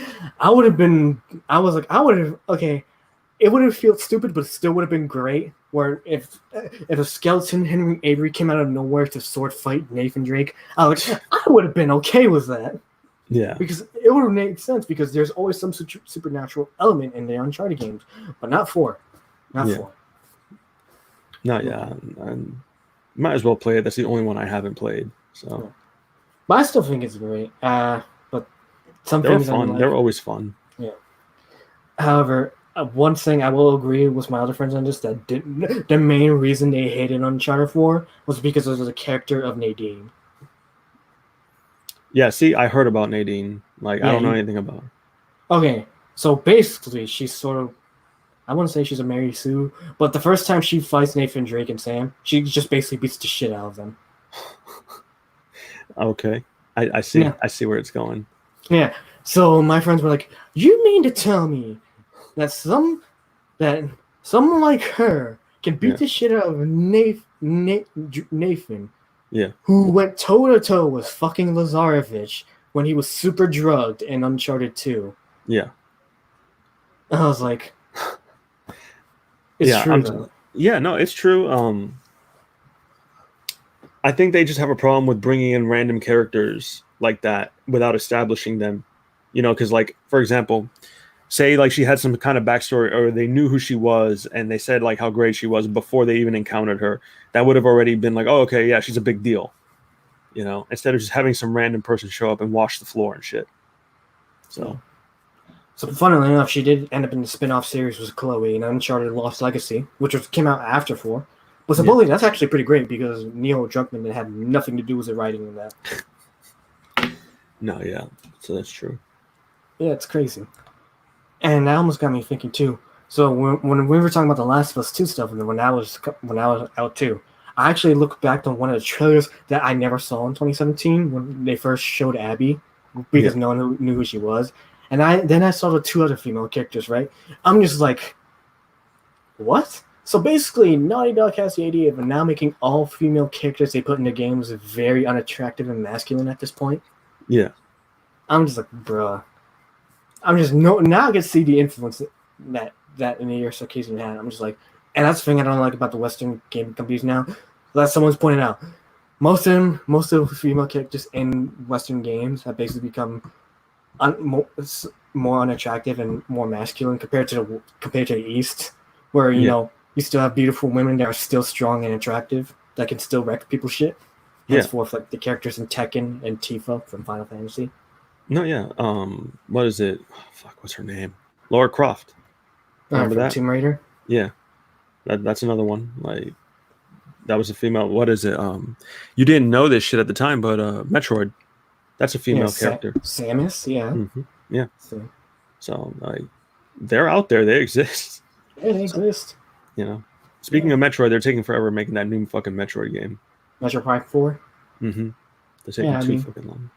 Yeah, no, it's Nintendo, man. I mean, they ain't Rockstar. It didn't take them it was not going to take them 10 years to create this game. Whatever they did, they fucked something up, because I remember they made a announcement. They're like, "Oh, we're starting all over again. We're starting from the ground up." I think it was last E3 when they announced it. where they had to, or around that time last year where they had to announce like, yeah, we're restarting it. Mm-hmm. Because I remember they announced Metroid Prime 4, I think in 2017. Yeah, that's when he announced it. Yeah, and before that, they released, they're like, oh, Metroid something, and it looked like a soccer ball game, and you didn't even play as Samus, and I don't know what the fuck they were doing, but no one was happy about it. So they're like, all right, never mind, we'll do Metroid Prime 4. That's all what you really want, and still waiting. And then they were doing the whole fucking thing. But I feel like I derailed this like a whole lot. Like we're like an hour and 15 minutes in. Yeah. No, we just. No, I mean, like I wanted to save most of the questions was when you and Crow are together at this time, but I basically got some of them from half of them from you already, so we're pretty much good in that part. Okay. Honestly, come to think of it, I was thinking one idea is like, let's name this podcast another series. Like, let's name ourselves based off our religions. So like, I know Crow's Muslim, but what are you affiliated with? Catholicism. Okay. Oh wow. So let's. Oh yeah. So funnily enough, I'm actually Mormon. Oh yeah. Yeah. So let's name this series called "The Muslim, the Catholic, and the Mormon." Yeah. That'd be a funny podcast to call it.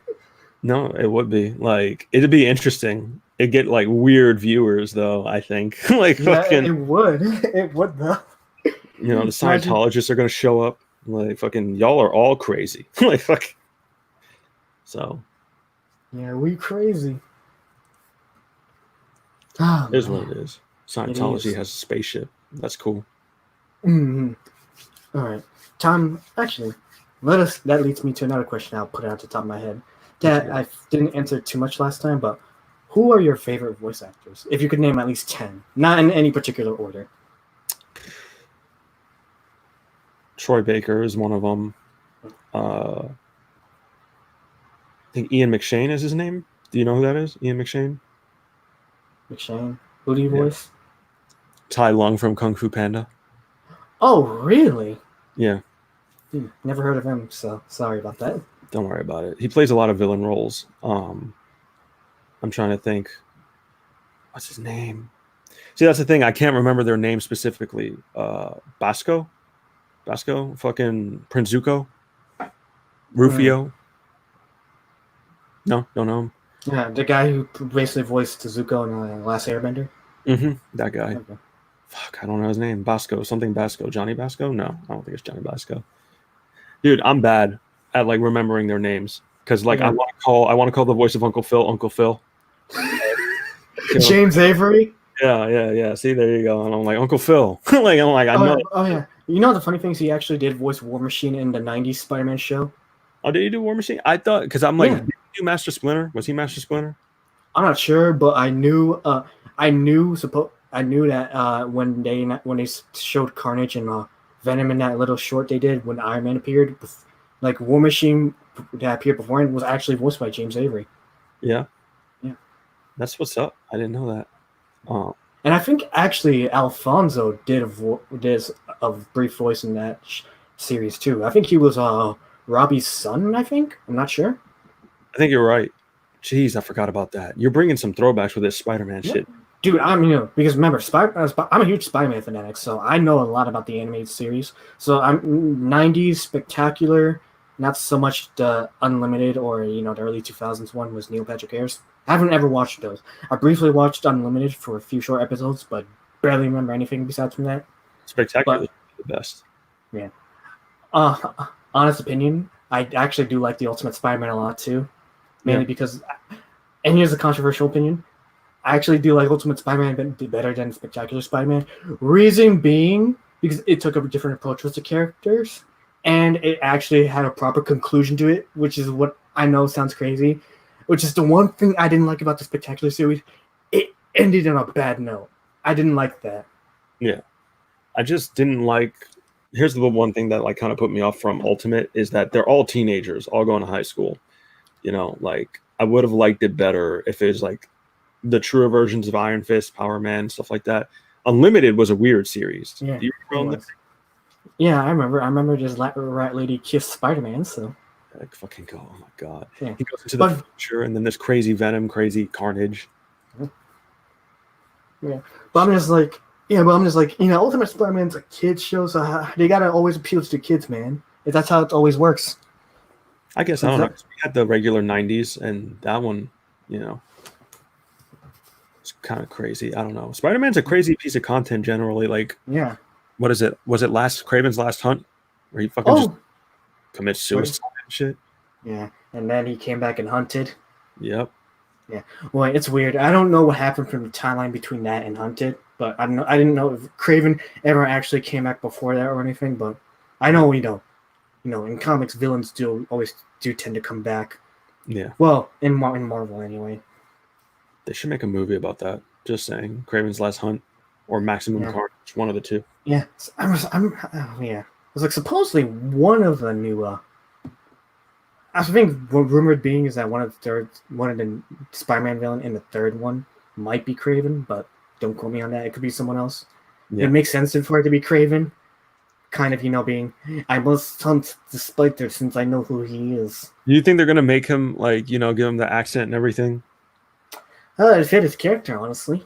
Yeah, I was gonna say, you think they're not gonna be like, oh, that's racist, and just change him up or something? The NPCs probably will, but honestly, do people not know? That's because people don't know Craven's character at all. No, yeah, they're just gonna hear that accent and be like, "What the fuck is that?" So, yeah, it's crazy. People, it's just I hate that's stereotypical. What is this racist? I hate PC culture to this a lot. I blame it for also a lot of things. Yeah. Man. I didn't mean to trigger you, Vic. My bad. Yeah. No, that's fine. It's fine. It's just that's how I generally feel about the culture around here nowadays. But, on another note, before I forget to, because I forget to mention this earlier too, I wish there was more people like Drexel around to basically say the kind of things he says on Nick's stream. I wish there was more people like Drexel around for that kind of stuff. Yeah. Because what he says is true though. He spits facts, and and turns out most of it's true. He's not wrong. What is it? My lovely girlfriend just told me his name was Dante Bosco. Oh. Appreciate you. Is she watching right now? She is watching right now. Oh, hello, Aura's girlfriend. You know her. She was in the last one. She was watching last time. Wait, who was she? She was watching last time? It's Kayla. Oh, wait, that's her? Yeah. Oh, I didn't know that. Yeah, man. Sorry for not knowing that, Kayla. It's okay. Yeah, I was gonna say, if I saw you commenting, I would have been like, "Oh, hey, Kayla, you want to hop in here and be our honorary guest since Crow ain't here?" Yeah, let's blame Crow. Fuck him. I've told him 4 times about this, right? You confirmed it with him. Yeah. There he is. But here's the thing: he never actually responded back. No, yeah, he's horrible with communication generally. So I hope he sees this, at least this part, because I'm about to shit talk him really good. When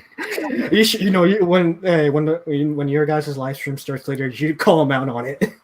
No, yeah, I will, because I'm gonna. He knew about this shit, right? I know he's moving. He just moved into a new house. It's a beautiful house, That's why I say his mansion.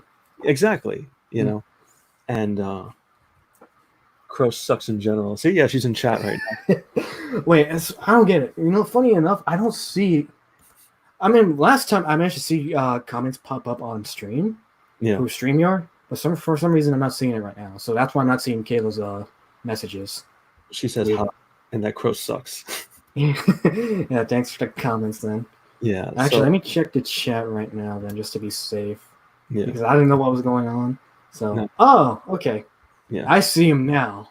Yeah, I keep an eye on it. So, he knew about this shit, but he also knew he was moving in. So I don't know why he agreed to the weekend. Oh, now I see him pop up on StreamYard. Yeah. Sorry, continue. No, yeah, pretty much. I'm just like, he knew he was moving the fuck in, but he knew about this interview. Why did he agree to this interview if he was moving in at the same time? There you go. It's highlighted, Kayla. Yes. It's true, though. It's true. Fucking in general. He does. Fucking, it's insane. People don't know this shit. They probably do. Half of the stuff is jokes, but the other half, it's true. I'm basically Crow's secretary. You basically have to do everything for him. That's why I jokingly said you're the IT Crow, because you're more good with tech than he is for some odd reason, because he doesn't know how to use technology for the life of him. The best part is when we were getting StreamYards, right?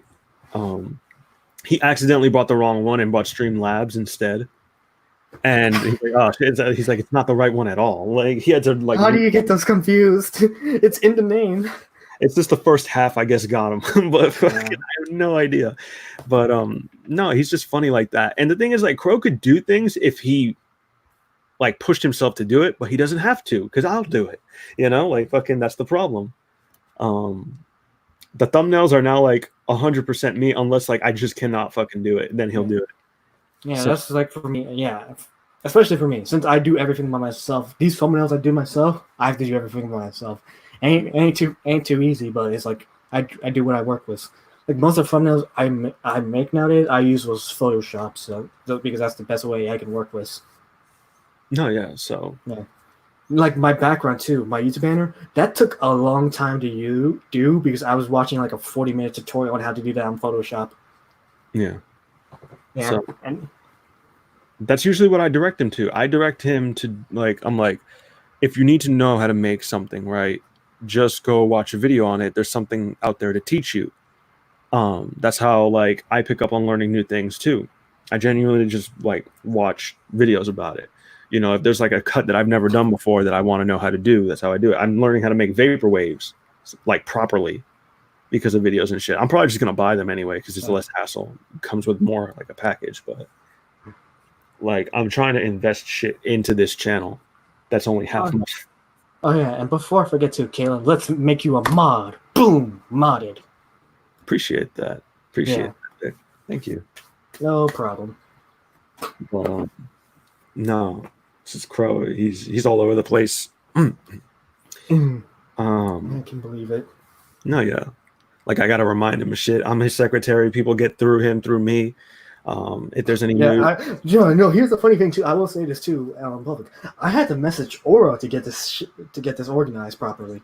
I literally had to message him first, just because it's true. Crow is bad at communication because he never responds to his DMs properly.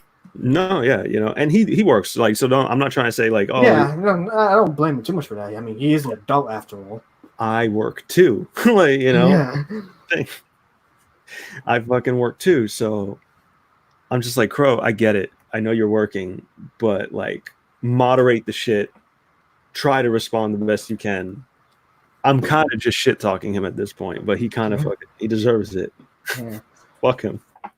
Because for me, I've always had to work with what was all the resources I could get throughout my time on YouTube. Yeah. Like, even though I wasn't great at it, I did what the best I could was what I could work with. Eventually, over time, I got better. So I'm still an amateur, but still better than how I was like, say, 3 or 4 years ago. No, dude, I'm still same. Yeah. What do you use to make your stuff? What, the thumbnails or? Yeah, thumbnails. Yeah, something like that. I specifically use Photoshop on the computer, but like a lot of the times I'm not home. So I use Logo Pit on the phone, and I use background eraser to crop out stuff that I don't want. So it's basically like a customized Photoshop on my phone. So 97% of the time, all the thumbnails and stuff are done on my phone. Wow. So if we're doing it on a phone, it's not bad.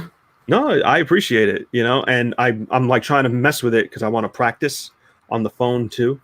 Generally, because like I said, most of the time I'm usually gone anyway, so I'm not always behind the computer to do it. Yeah, but you're not always the guy behind the keyboard being the hacker for the Crows. Yeah, pretty much. And you're not having to do other stuff hacking on your phone. It's kind of exactly like that. And PixArt, I use PixArt for their text because you can customize the text better. So. Stuff like that, and that's how I make the borders, and I make like extra nice things on the thumbnail, whatever. And I started doing like graphics to make the thumbnails move, but I'm like, we can never really utilize them, so there's no point. Okay. Yeah, for me, I do everything in Photoshop. So, funnily enough, beforehand, I actually used to do Sony Vegas. I just would snapshot like a frame of something, and then put some text over it, and snapshot it, and put it as my thumbnail. Even though it wasn't the best quality, it worked at least a little bit. But now, since I have Photoshop, it could work a little bit better. I'm still an amateur at it, but it's a little bit better than how I used to do it. No, dude, you're good. I mean, people like just put basic stuff on there. Look, you're probably right. Caleb puts in chat like he'll get you back later. I'm like, what's he gonna say? I make thumbnails like a bitch. Like fucking. I mean, could he do better than you? No, he can't. He knows it. I remember when he started the channel, he would never put thumbnails, so they all were just pictures of him sitting at the table, like that. And wait, quick question though: did he actually used to wear the crow mask? He wore it one time in one video, or one time. And the thing with that mask is, first of all, you cannot hear a fucking word he says when he wears it. Like, unless you get a lavalier mic and plant it inside the mask, you'll never understand him. It's just like, so like that's all you'll hear, right? Second of all, he gets hot as shit. So when he takes it off, he's a sweaty mess, and it's all like he can't last too long in that mask. I bring that up because it takes me back when I found that pic and used that for the Weep Wars collage cover I made like last year. Remember that, Laura? No, yeah, I remember that. That was some good stuff. That was a good times back then. That was when you interviewed my boy BPM Broly. Yeah. BPM Broly. Back when he was more active. No, yeah. I mean, he's planning to come back. I think he wants to do gameplay. Yeah. But the Broly comeback. Yeah. So Broly will be back soon enough, I think. Yeah. He's starting to get the more edge into it. I think he wants to focus on gameplay. I think fitness stuff. Spoiler. Oh man, yeah, I know because I've seen what he looks like. He is a buff dude. Yeah. I remember we were joking about how this hey, let's make it $100 Patreon. Take Patreon to see Broly's nudes. Yeah, for real. I never asked for a favor except this one time. Like fucking. It was like, do it for the channel, Broly. We need the money. It'd be dope. I could use his help.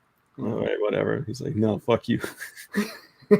I don't want to show myself off for sex. I mean, but you need to make the money. I was like, ain't worth it. I got too many high morals for it. Yeah, for real. I was trying to make him a prostitute. That was the first time I spoke to him in like a week. Like prostitute Broly up. Oh man, but that's funny. No, that's the thing. Like I remember one of the videos we made on when the channel was the DNA Crows was BPM exposed. I remember that. That was one of the biggest fucking like. Crow had hyped that video up for like a week, right? And it took us forever. That video was a fucking nightmare to make. Care to explain? It was just anything that could go wrong in the process of making it went wrong. You know what I mean? We had to re-edit it like 4 times, and it was just a pain in the ass. And then like I remember I edited it, and then the clips desynced from the audio. So I had to go back and resplice everything. It's just a fucking nightmare to make. It took them over a week to do. The video was almost 20 minutes long. They had to cut. It was like originally 40 minutes. And I think Dean was editing at the time. So Dean would edit, and then I'd have to take up editing after that and just fill some blanks in. So you basically need a final edit. Yeah, so to speak. And I was just adding, pictures and stuff. Like, what is it? There was some pictures that Crow had me alter or like make up basically to make Broly look like a bad person. So there's like BPM's head on a KKK member and shit like that. They're like, yeah, we found out he's a part of the KKK. Long story short, Crow is hyping this shit up for like a week. So everyone thinks this is a real exposed video, right? Oh, yeah. And he's doing subliminal shit like he's putting Caw. That's where Caw came from, He wanted everyone to know it was a joke. No one believed him, though. They thought it was real. So he throws this video out there. Everyone's expecting BPM really to be exposed. They're watching and they're like, fuck you. You're a liar. You tricked us all. Clickbait. You know what I mean? And I'm just like, way to piss off the entire community, dude. I told you to say like joke or parody or something in there. And people got around to it and they realized, no, we're all actually like just really good friends. Like genuinely, we're good friends. It's not just like some internet persona or we don't work together on the internet. Like we're all really good friends. Yeah. Here's something cool about Crow that nobody knows. He did in the beginning offer to pay me like a lot of money to do these edits and stuff, and I just did it because I wanted him to like grow, and eventually I thought he was going to learn how to do it. Not so much, but like I thought he would just, I'm going to give him the time to learn how to do editing, then he'll just take it over, do it himself. Now we just resorted to like quick cuts and stuff, which he's gotten better. He knows how to do basic shit now more than what he used to. So that's at least something to progress in. Yeah, he's way more confident, I think, in speaking. He hates hearing his own voice. That's another thing about Crow. Fuck him. I'm telling everybody everything. Yeah. Damn. Yeah. He hates hearing his own voice, and I try to tell him, I'm like, you have to listen to your performance so you can know what to fix about yourself. If there's something you don't like, you'll never know unless you check it out, right? So that's one thing I gave him. That's a piece of advice I gave him. So. Oh yeah. Speaking of, did people actually give a shit for the Jamie Mookie parody interview? Did people actually think that was legit too? That one I don't know, because I wasn't really a part of that one. I didn't even know that one was really happening. I don't want to say like I wasn't invited to it, but I didn't know anything about it. Okay. Because I thought you maybe knew something about it, but I didn't. I found out when it aired, and I watched it live, but I didn't know anything about that one.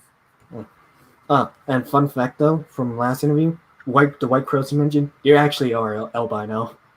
Yeah. Yeah. It's true. Yeah, I was like, you weren't sure at first. So I was like, all right, let me check when I say white crows. And I was like, oh shit, they're actually albino. Yeah. I was going to commission his piece to be after the white crow, but I changed it up a little bit. So. Okay. Now he looks like a white Farfetch. Pretty much. I changed the Farfetch to a Murkrow because I thought it'd make more sense. Plus, I'm just like the Farfetch. The reason that exists is because we had a channel called Poke Crows. We branched out. Yeah. I don't know if you knew that. Yeah, I know you mentioned it briefly last time. So. Yeah, we branched out, and Crow really wanted to do Pokemon content, and that was his avatar for the Pokemon content. That was his favorite Pokemon. So. Oh, funnily enough, Murkrow was a bitch to catch in Diamond and Pearl. Yeah, Murkrow's an interesting Pokemon. I remember I was in love with that thing when it first came out. I thought he was so cool, but I thought he'd be useful considering his type, but he was also super annoying to catch in the game. Yeah, exactly. Yeah, fucking asshole. So that kind of reminds me of Crow a little bit. I'm just like, he would seem the kind of guy to make things difficult. Oh, you'd be right. You'd be fucking right. I'm telling you so much right now, like that. But that was one of the instances. Like I remember he pissed off everybody because he clickbaited them. Essentially, he's like, "I put call like a bird. I don't know why you guys took it serious." Stupid. But no, yeah. Like, what is it? I'm not trying to say this like in a condescending manner, but like, there's people who are friends online that I think that is specifically what it is. Friends online, like, no, like. Broly, Crow, and I, amongst others, like we have each other's phone numbers. We talk to each other daily.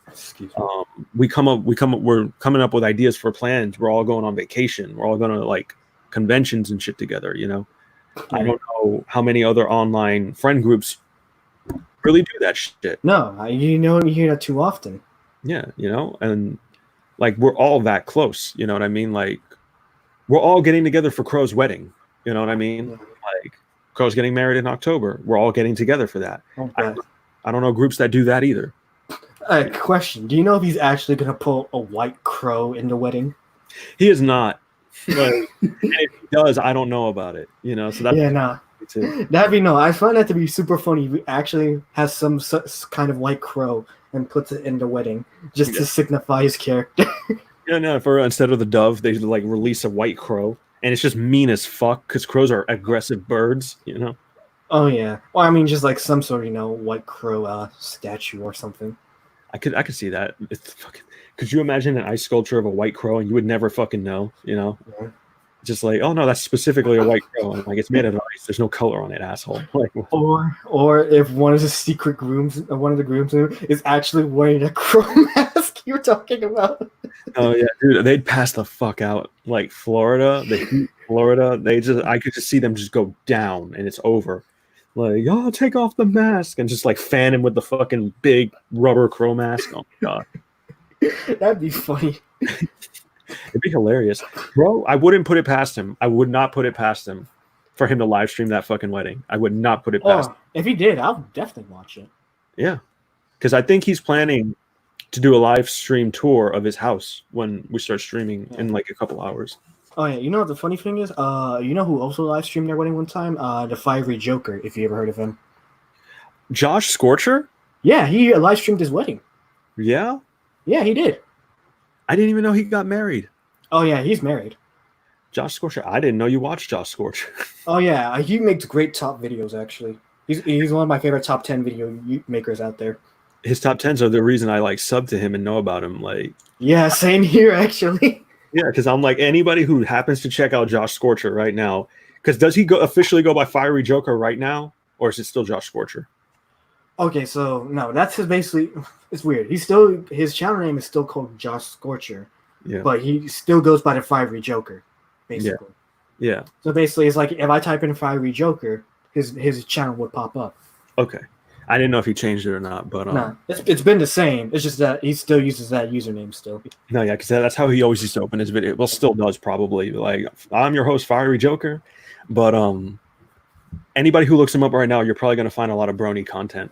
Oh yeah, I know he's like the only brony I would ever subscribe to just because I like his top 10 videos content. They're good. They're really good. I don't know what it is about him. The one that I found from him that I subscribed to him for was the scary childhood thing, the top 10 scariest list for childhood. That's the one. And I was like, he put Watership Down on that list, and I was like, that movie scared the fuck out of me when I was a kid. Oh damn! I never watched that one. It's the one about the rabbits.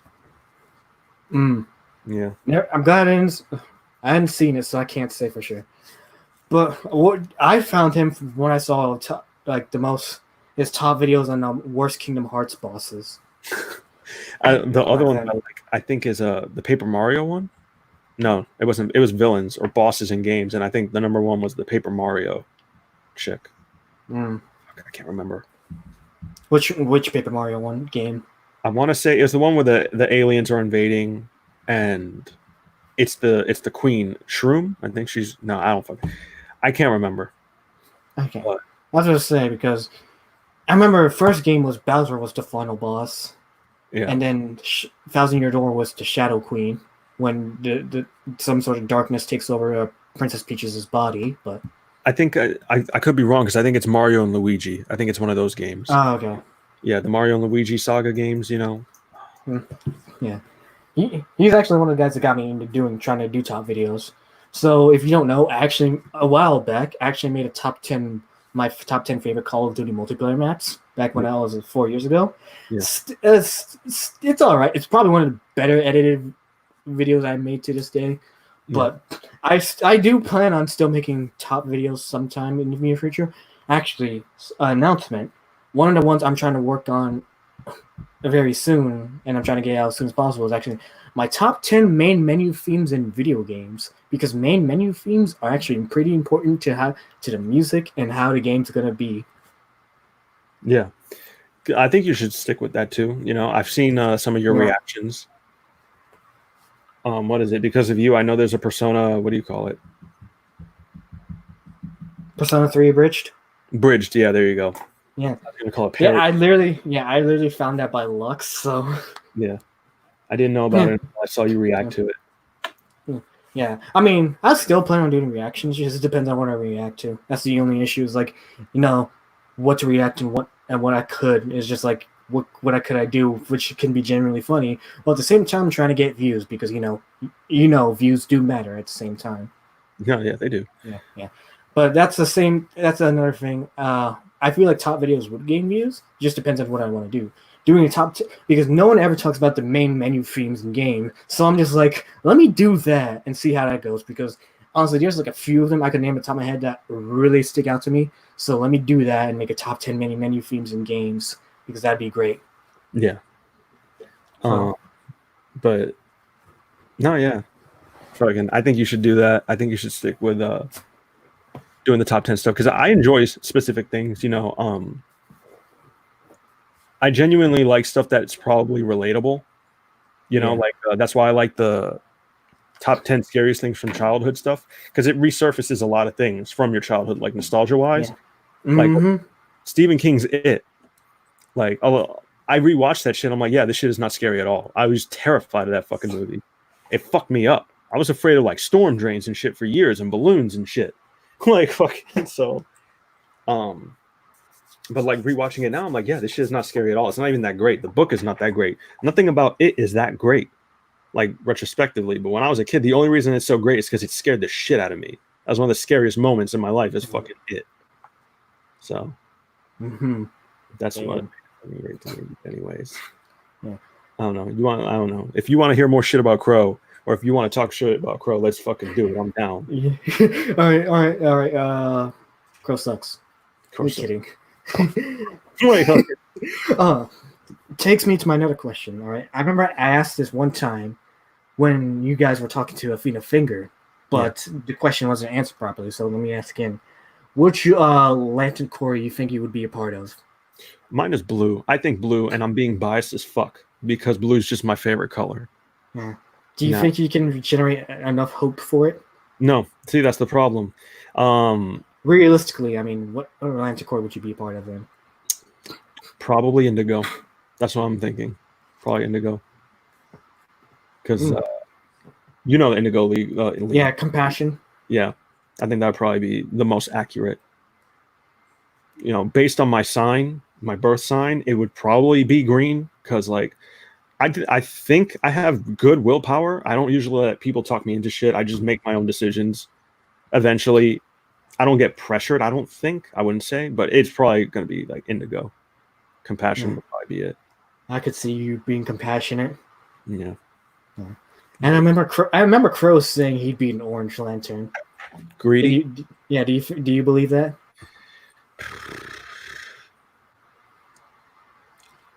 I think Crow.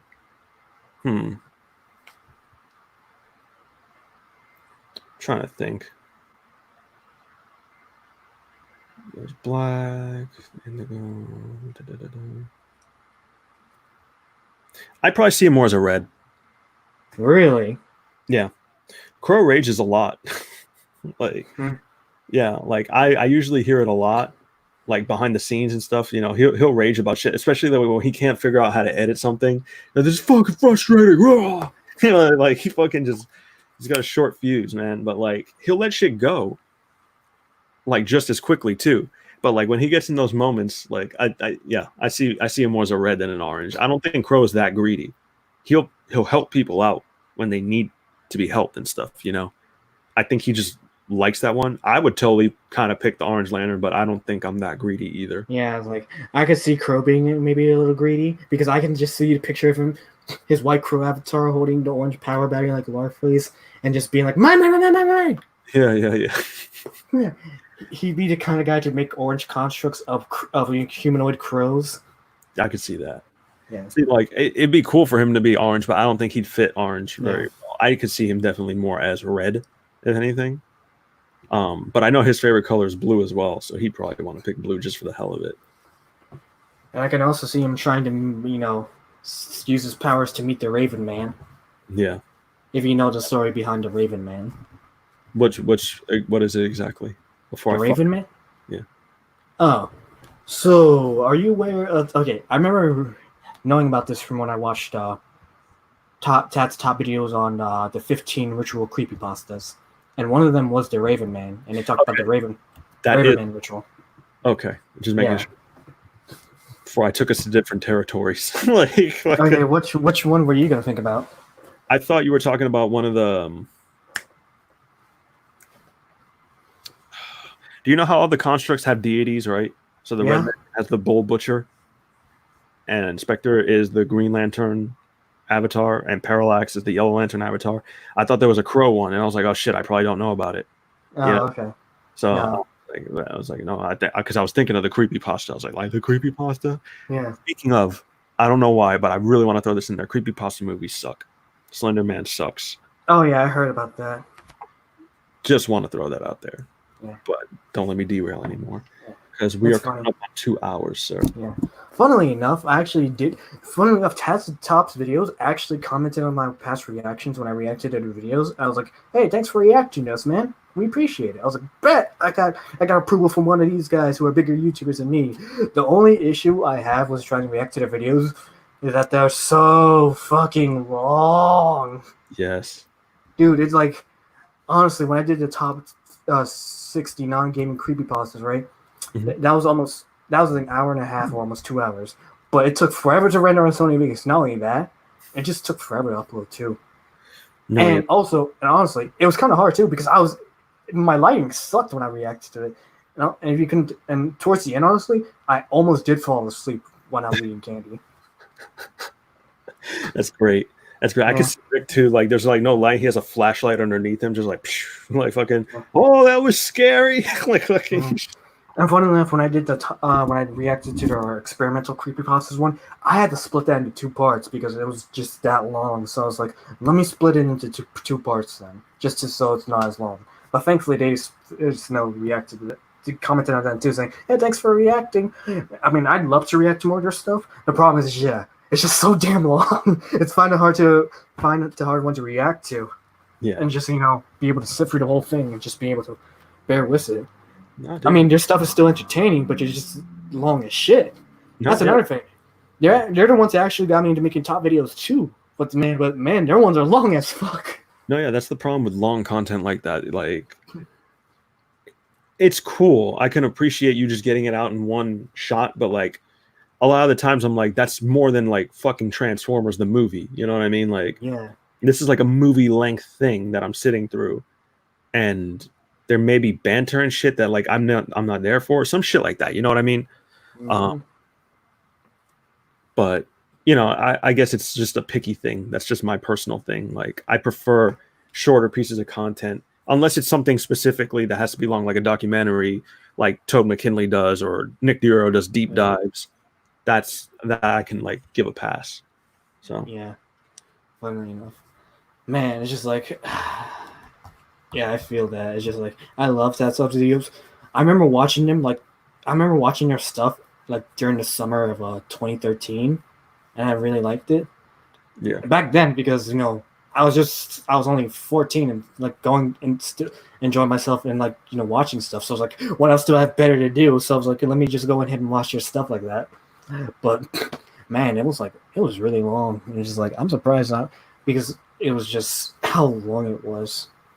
Yeah, I know I have a habit of repeating myself, but that's just how it is for me. So I notice most of us because I notice it myself. I repeat a lot of the things I say when it comes to this kind of stuff. So no, man, it's good. It's just typical banter, because I think like this is supposed to be an interview, right? But it just turns out to be a conversation instead. Yeah. It's basically like a conversation podcast, which is basically I ask you questions, so it's kind of like an interview, but not really. Yeah. That's why I literally named it, Talking Everything. Yeah. Because we're basically talking about everything. Yeah, that's what I'm saying. Because, like, what is it? We just did an interview. Interview with Steve DeLive.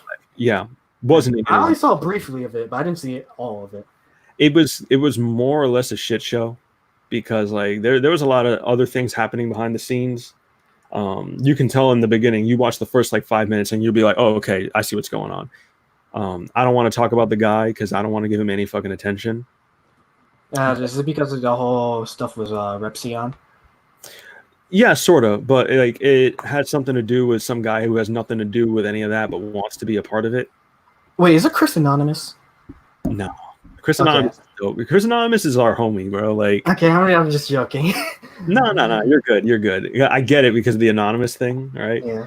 But he finally hit 1,000 subs. He hit 1K. So wait, is Chris Anonymous? Chris Anonymous hit 1K today. So hey, congrats to him. He's gotten to what I still need to accomplish, for fuck's sake. Oh man, you'll get there. I know. It's a hard process for me because I'm not consistent like you guys. It's like I haven't been consistent in my uploading because other life things to do. No, yeah, and I enjoy your Smash stuff. I like your Sonic breakdown. I dug that. I saw your you mean my Sonic montage? There you go. Yeah, that's what it's called. Montages, man. Montages. Yeah, I couldn't remember. Montagues and Capulets. Anyway. What you could do sometime, you could actually make an appearance on one of my future Smash Ultimate videos. If you're willing to play with my friends Gabe or Quiet or my other friend Peels. No, dude, I'm down. I'm down for whatever. I don't even give a fuck if I get washed. Like, I'm just down. No, that's fine. I'm just letting you know. But yeah, if you've seen our previous content, then yeah, you could definitely tell how we play. No, but that's kind of changed since that was like about 2 years ago. So.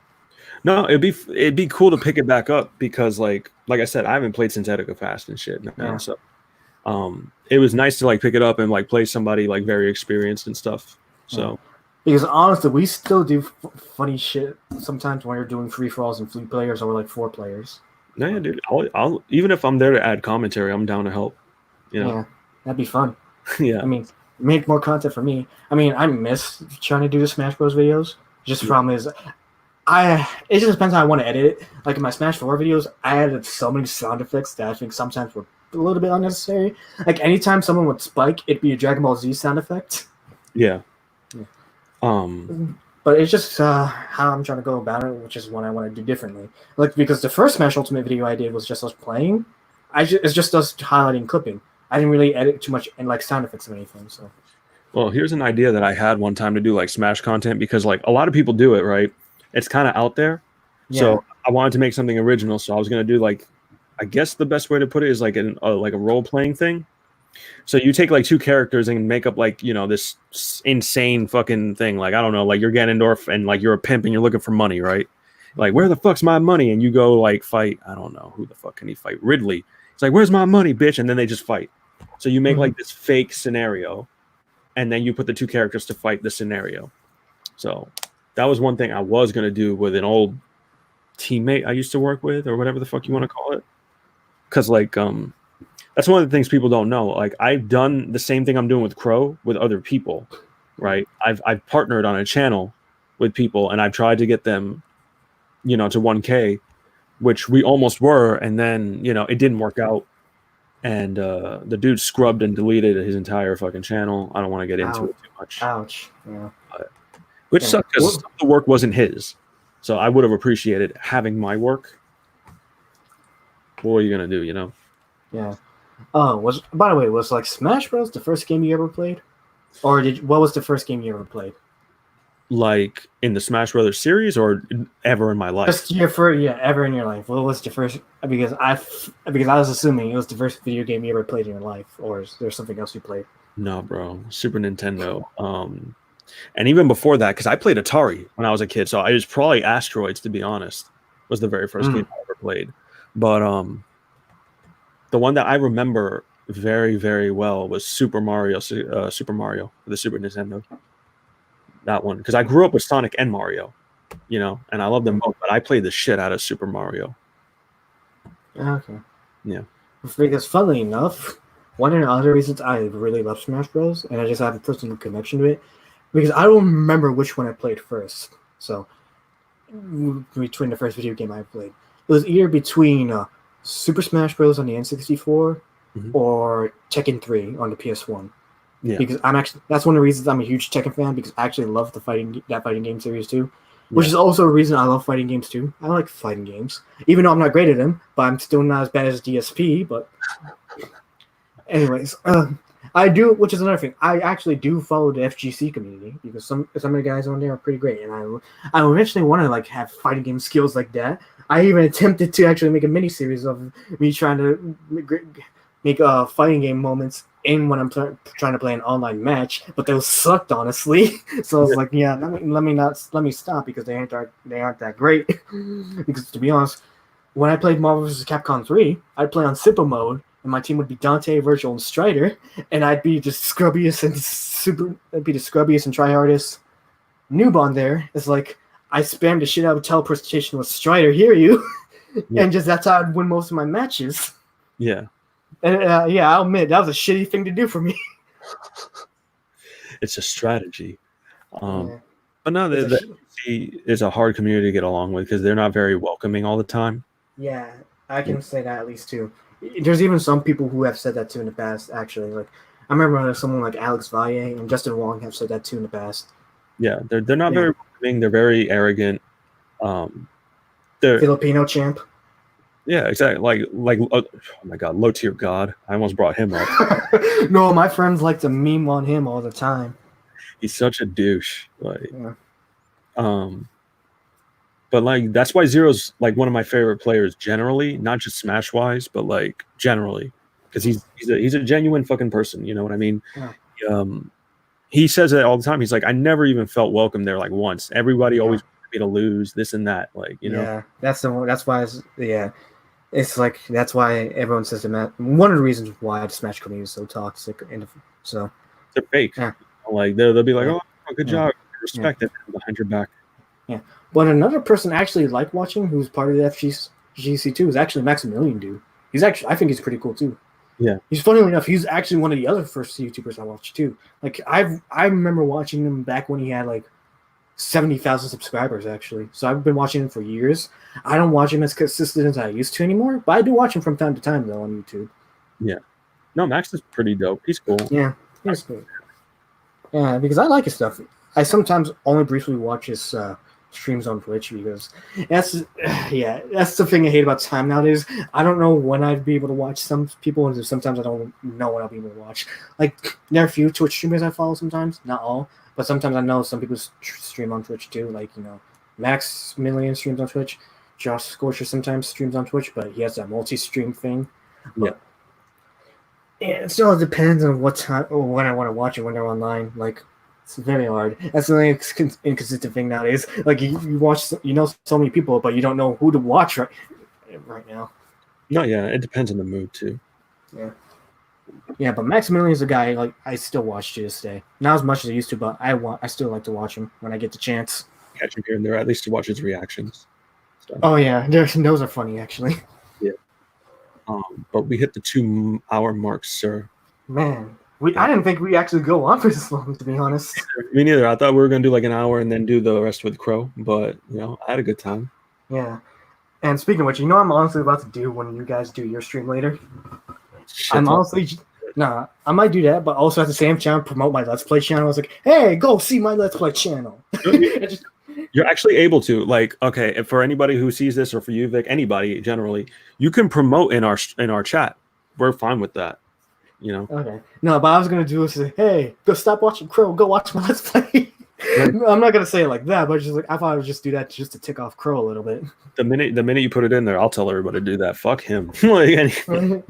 Yeah, because I'm streaming. Like I said, I'm doing my Persona 5 Royal Let's Play on there right now, and it's a hassle because not only that, because remember I told you I use my Elgato to record it, but I'm using it on the best quality possible. So the more you have the best quality on there for your Elgato setting, the more space it takes up on on your computer.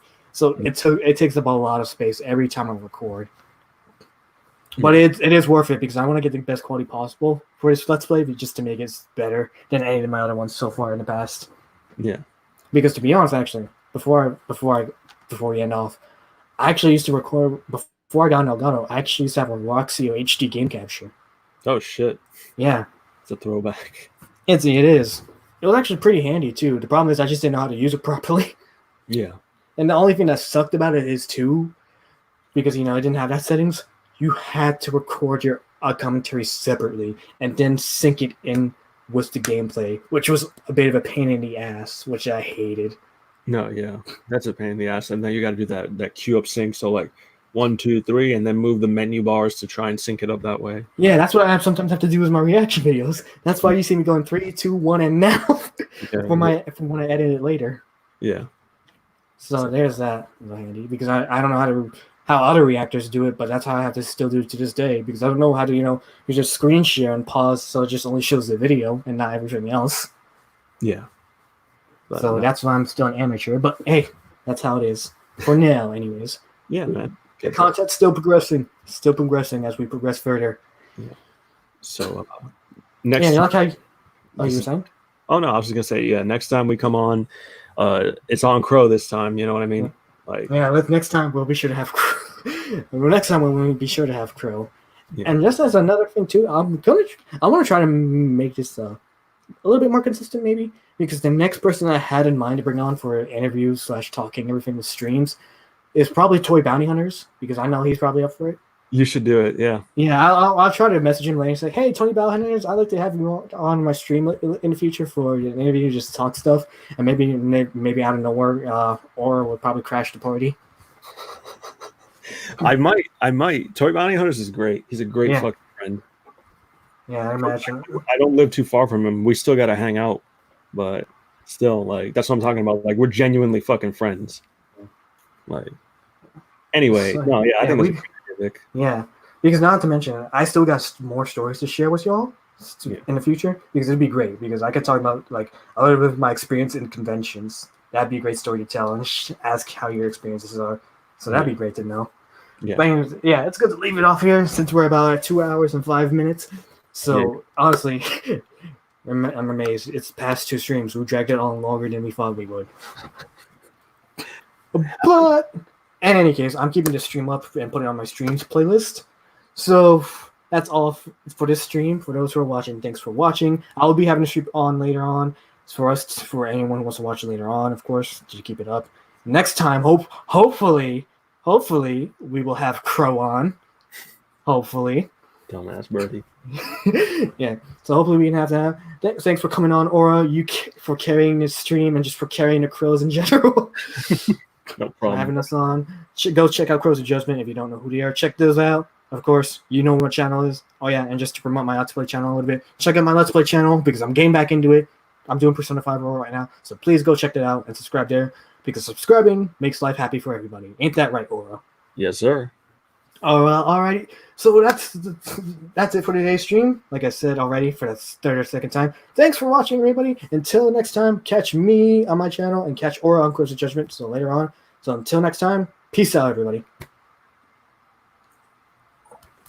Woo! Broadcast end. Yeah.